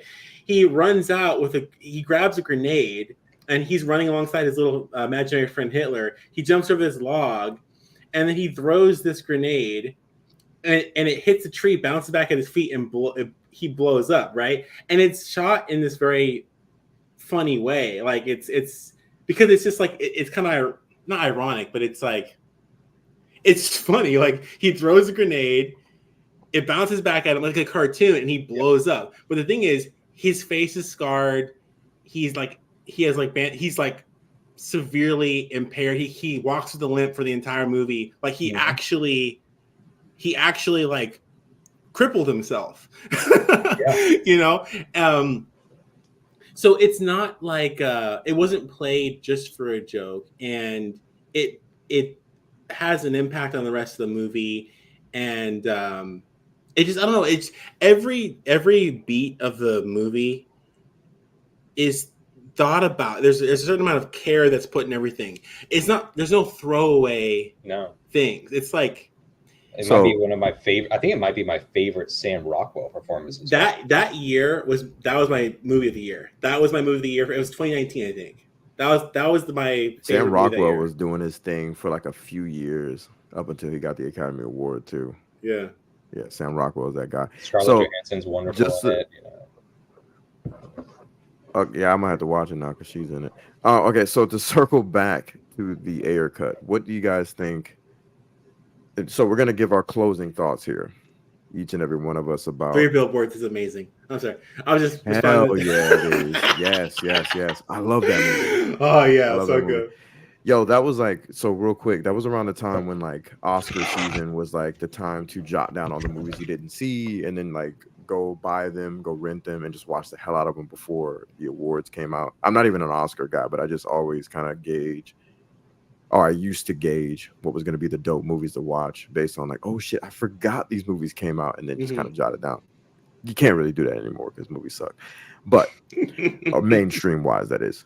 Yeah. But just let's everybody give our closing thoughts here. This is a great freaking conversation, and wow, I didn't expect it to be this incredible. This was because it wasn't just about the Ayer Cut. This is pretty much about cinema as a whole and what it really means to feel it at the end of the day. So Yeah, bravo to everybody on the panel. Bravo to Sky who came through. And I don't know if he started his stream yet, but we're gonna wrap up. So starting with you, Bat Dan, what are your closing thoughts about everything we've discussed, and where do you stand as far as the release of the Ayer Cut? Well, I guess honestly my stance is the same as before. David Ayer, at the end of the day, he did fuck up. Like, I want to make this clear, guys. I'm not saying David Ayer didn't do anything wrong, but at the end of the day, I still want to see the Ayer Cut. I still want to see it. I still think that there's merit to it because, sorry, end of the day, my brain's kind of off at this point, but anyways, I still think there is merit to it because I mean I still stand by what I say. Pitchforks or not, I still think that there's a lot of stuff that there were a lot of parties involved that could have done stuff differently, including David Ayer. And I think at the end of the day, a lot of the stuff. At the end of the day, guys, a lot of what we're saying is speculative at the end of the day. What David Ayer did, how much he was the company man, how, like, I'm talking about behind the scenes, not up front, but, like, behind the scenes, what happened with Warner Brothers. At the end of the day, my points, Andy's points, Millennial Mike's points, all speculative at the end of the day. We don't really know what happened there. To me, all I do know is that there's a movie connected to Zack Snyder's universe that is filmed that has not been seen yet. And I guess to me, that's the biggest reason I've been fighting for it. And I'll be honest, the biggest reason I fight for it is not for David Ayer himself. It's for a movie that exists within Zack Snyder's universe that was based on following Zack Snyder's vision. That's the biggest reason that me, at the end of the day, I fight for it and that I still fight for it and its importance to the Snyderverse. That's why I fight for it at the end of the day, and I will be honest about that. So, and actually told my DualShock, you can even see a video where I have advice to David Ayer I give him, too. So, I'll send you the link to that. I did this back in January, I think. Awesome. Yeah, I'd love to see it. Nice. All right, well, Mike, Millennial Mike, my man, I appreciate your thoughts. I appreciate your in-depth knowledge and conversation of cinema, brother. As always, you are a gem, my man. You are a gem. I appreciate it. I didn't give anyone really any, because I'm so not pragmatic, I didn't really give any tangible statements throughout most of this conversation. Mostly just ideals. And yes, well said, Bat Dan. My apologies. Thank you. Yeah, no, Bat Dan cooked for sure. So I recognize that, and I think that it is really unreasonable what I'm saying. So it's not lost on me. What I would say is that for those who are more pragmatic, what I hope that you guys would do is figure out a way how studios can make it more accessible for the artists to release their work, and how fandoms and audiences are able to nurture that in like a pragmatic way. I think that the best advice that I could give, or the best statement I could give, is that if there were a way where we could make it to where we get content that justifies its existence, while also being as artistic and true to the artist's vision as possible, that would be ideal to a situation where we get this slop that we're getting, and they're milking the audience for every last, bit that they have, and it's making exceptional amounts of money. There should be some excess that they're willing to lose to put out something more authentic, is how I would hope it to be. And then they still profit from it too, So that's all I have to say. Yeah, I see where you're coming from too. That sounds like a whole other conversation too. I was gonna go, and I'm not gonna go there, because we could be up here all night after that. And well said, man. I appreciate your thoughts. As always, there are tons of different conversations that can come from what you're talking about, Mike. Josh, if you're still there, I don't know if you're still there. Yes, sir. Excellent, man. What are your final thoughts? And I appreciate you coming through. I know you had a busy night and you took time out of your evening to come through. I appreciate you, bro. As always, Josh, you remain an MVP within the family. What are your thoughts, brother? Your final thoughts? Yeah, Batman. I appreciate, man. Robin.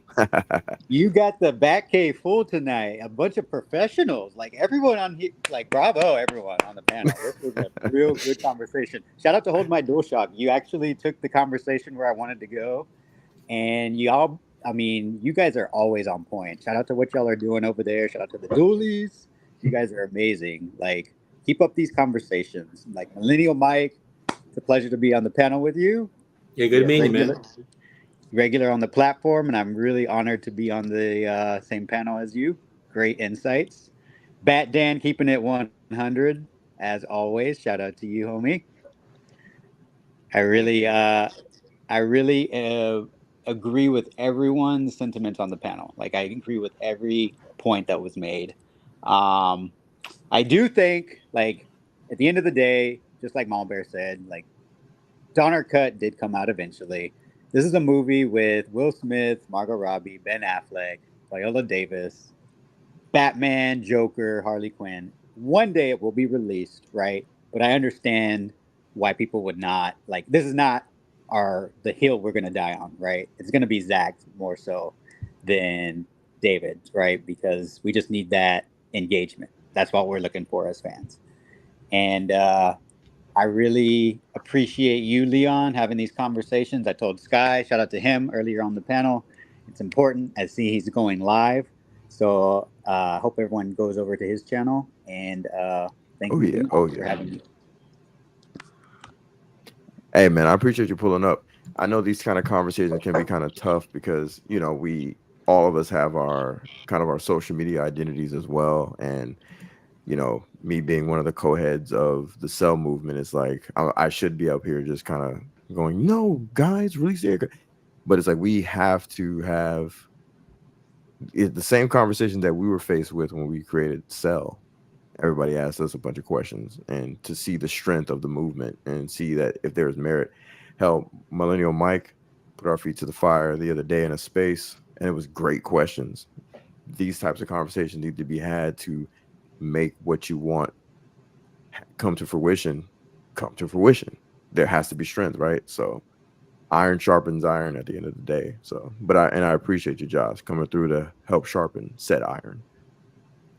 Hold My DualShock, Andy and Katie, and Peter, the unsung hero, right? Unsung hero.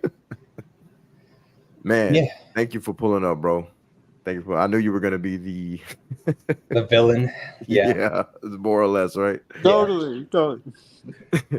You know, I just want to say, like, one, thanks so much for having me, guys.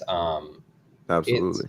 And like you know, I probably came across as more of a villain, but that's because for me, like, I love talking about movies and art. Like, it's like in the same way you see like Stephen A. Smith raging about, you know, football and basketball. That's how I feel about movies. So like, I know I bring that hostility or that, you know, that just intensity. So I just thank you so much for indulging me in talking about this stuff.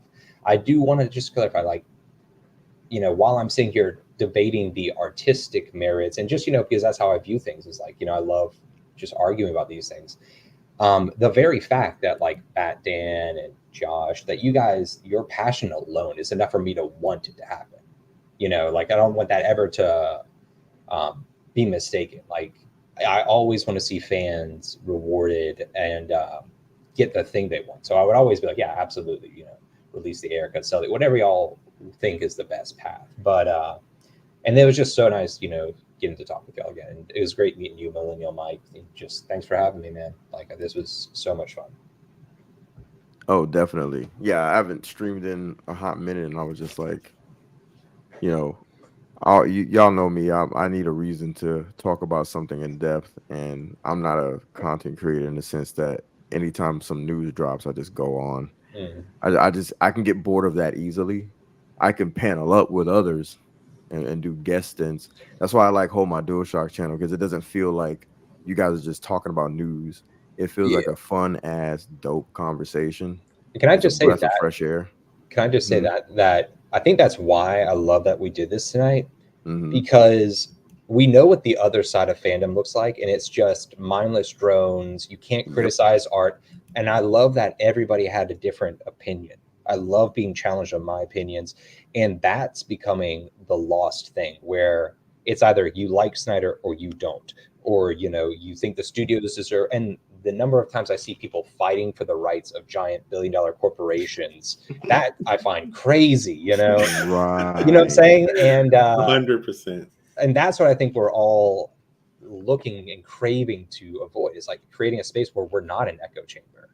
And that's becoming harder and harder to find, is guys who are down to come debate and talk about stuff, not try to change everybody's minds, but just the love of the conversation. Is it means something to us? And I don't think it means, not to dismiss people that don't talk this way, but I don't physically think it can mean as much to people who, like that guy, consume product, wait for next product. Yep. I don't think they feel it, I think we feel it on a deeper level. And that's why we fight, like that brotherly love, screaming at each other. But it's gotta have places to do that.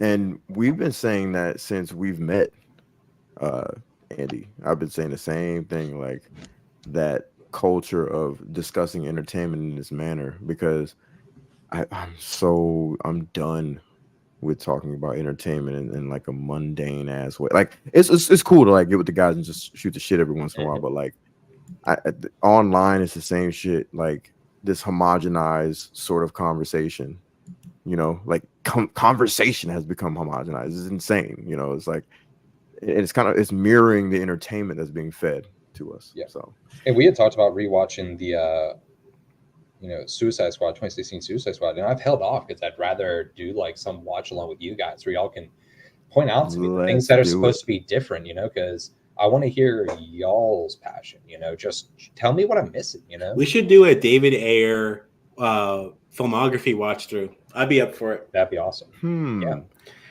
We can actually, maybe we could be the first ones to actually come up with some kind of artistic philosophy, like that he has. Just nerd out and have like a bulletin board of like. And what is a David Ayer movie? Yeah. Hopefully David doesn't get in the way of it. Anyway. Whoa, got out of pocket, man. just move the date. Don't do it on facts, right? So my closing thoughts on the whole thing is that, first of all, again, thank you all for showing up, and thank you, Sky, for showing up. Thank you, everybody in the chat. Mama Bear holding it down as usual. Thank you for putting those links to everybody's channels. My closing thoughts are this, right? Because I think I can fairly say that we know what you guys are going to do next, right? You can tell I'm not a YouTuber. What's everybody doing next? Hold My DualShock, you got Thursdays, right? You got the Fan Rant Thursdays. Yeah. Josh, what you got going on, brother? I'm just gonna be rocking out with cartoons. Oh, Skies tonight, and then I'll be at Cartoons and Cereal. I'll try to be this Saturday. Got you. Millennial Mike, what you got going on? What this weekend? Just in general. I'm being a YouTuber right now. What you guys got going on next? That sort of thing. Man.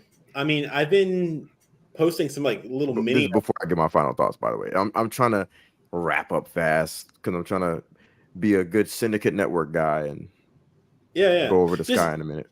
Yeah, just watch out for my Twitter. It's at the Exiles Net, and I've just been posting. I did this little small article about Pa Kent's death and the meaning of it, and the misconceptions and clarifications on it that I recently posted. Is that posted. the thing that I was supposed to be reading on my break?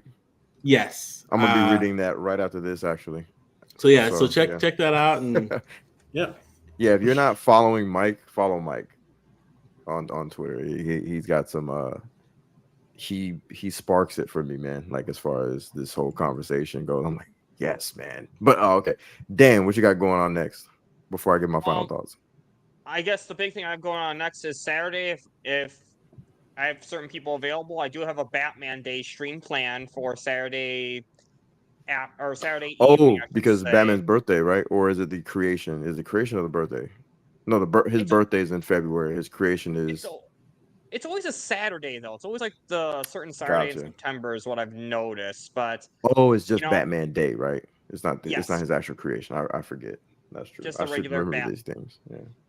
there's a lot. It's hard to keep track of. But yeah, then you know, I actually, and the person that I plan on having on is finding out some of these ideas I have to talk about. But basically, ideas to talk about the Batman being on the Hollywood star, or getting a star in the Hollywood Walk of Fame, the Joker, the final Joker 2 trailer, and something related to how Batman related. So figuring that one out. But so I might have to pull up to that. I might have to pull up, man.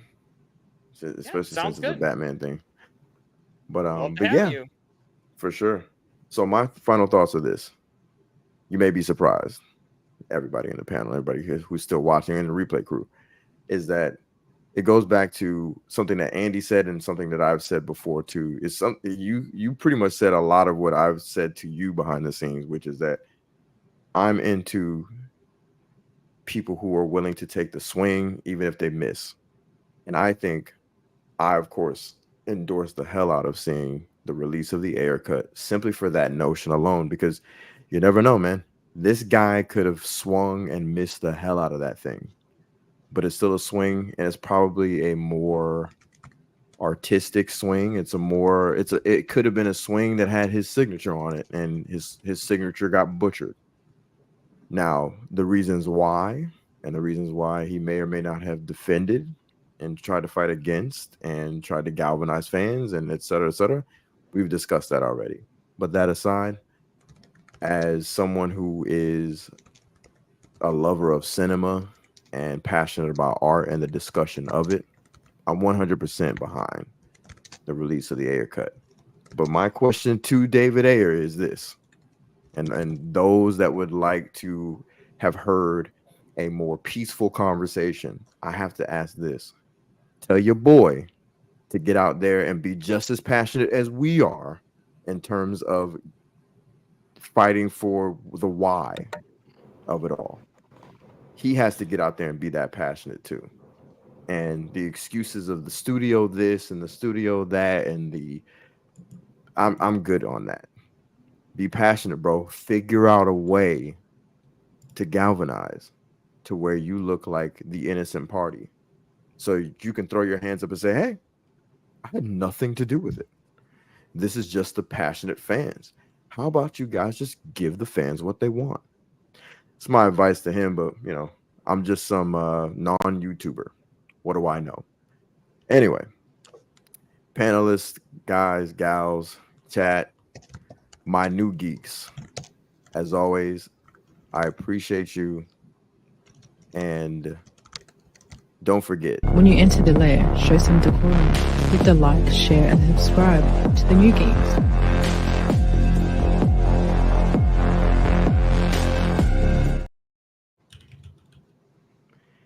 with that being said, guys,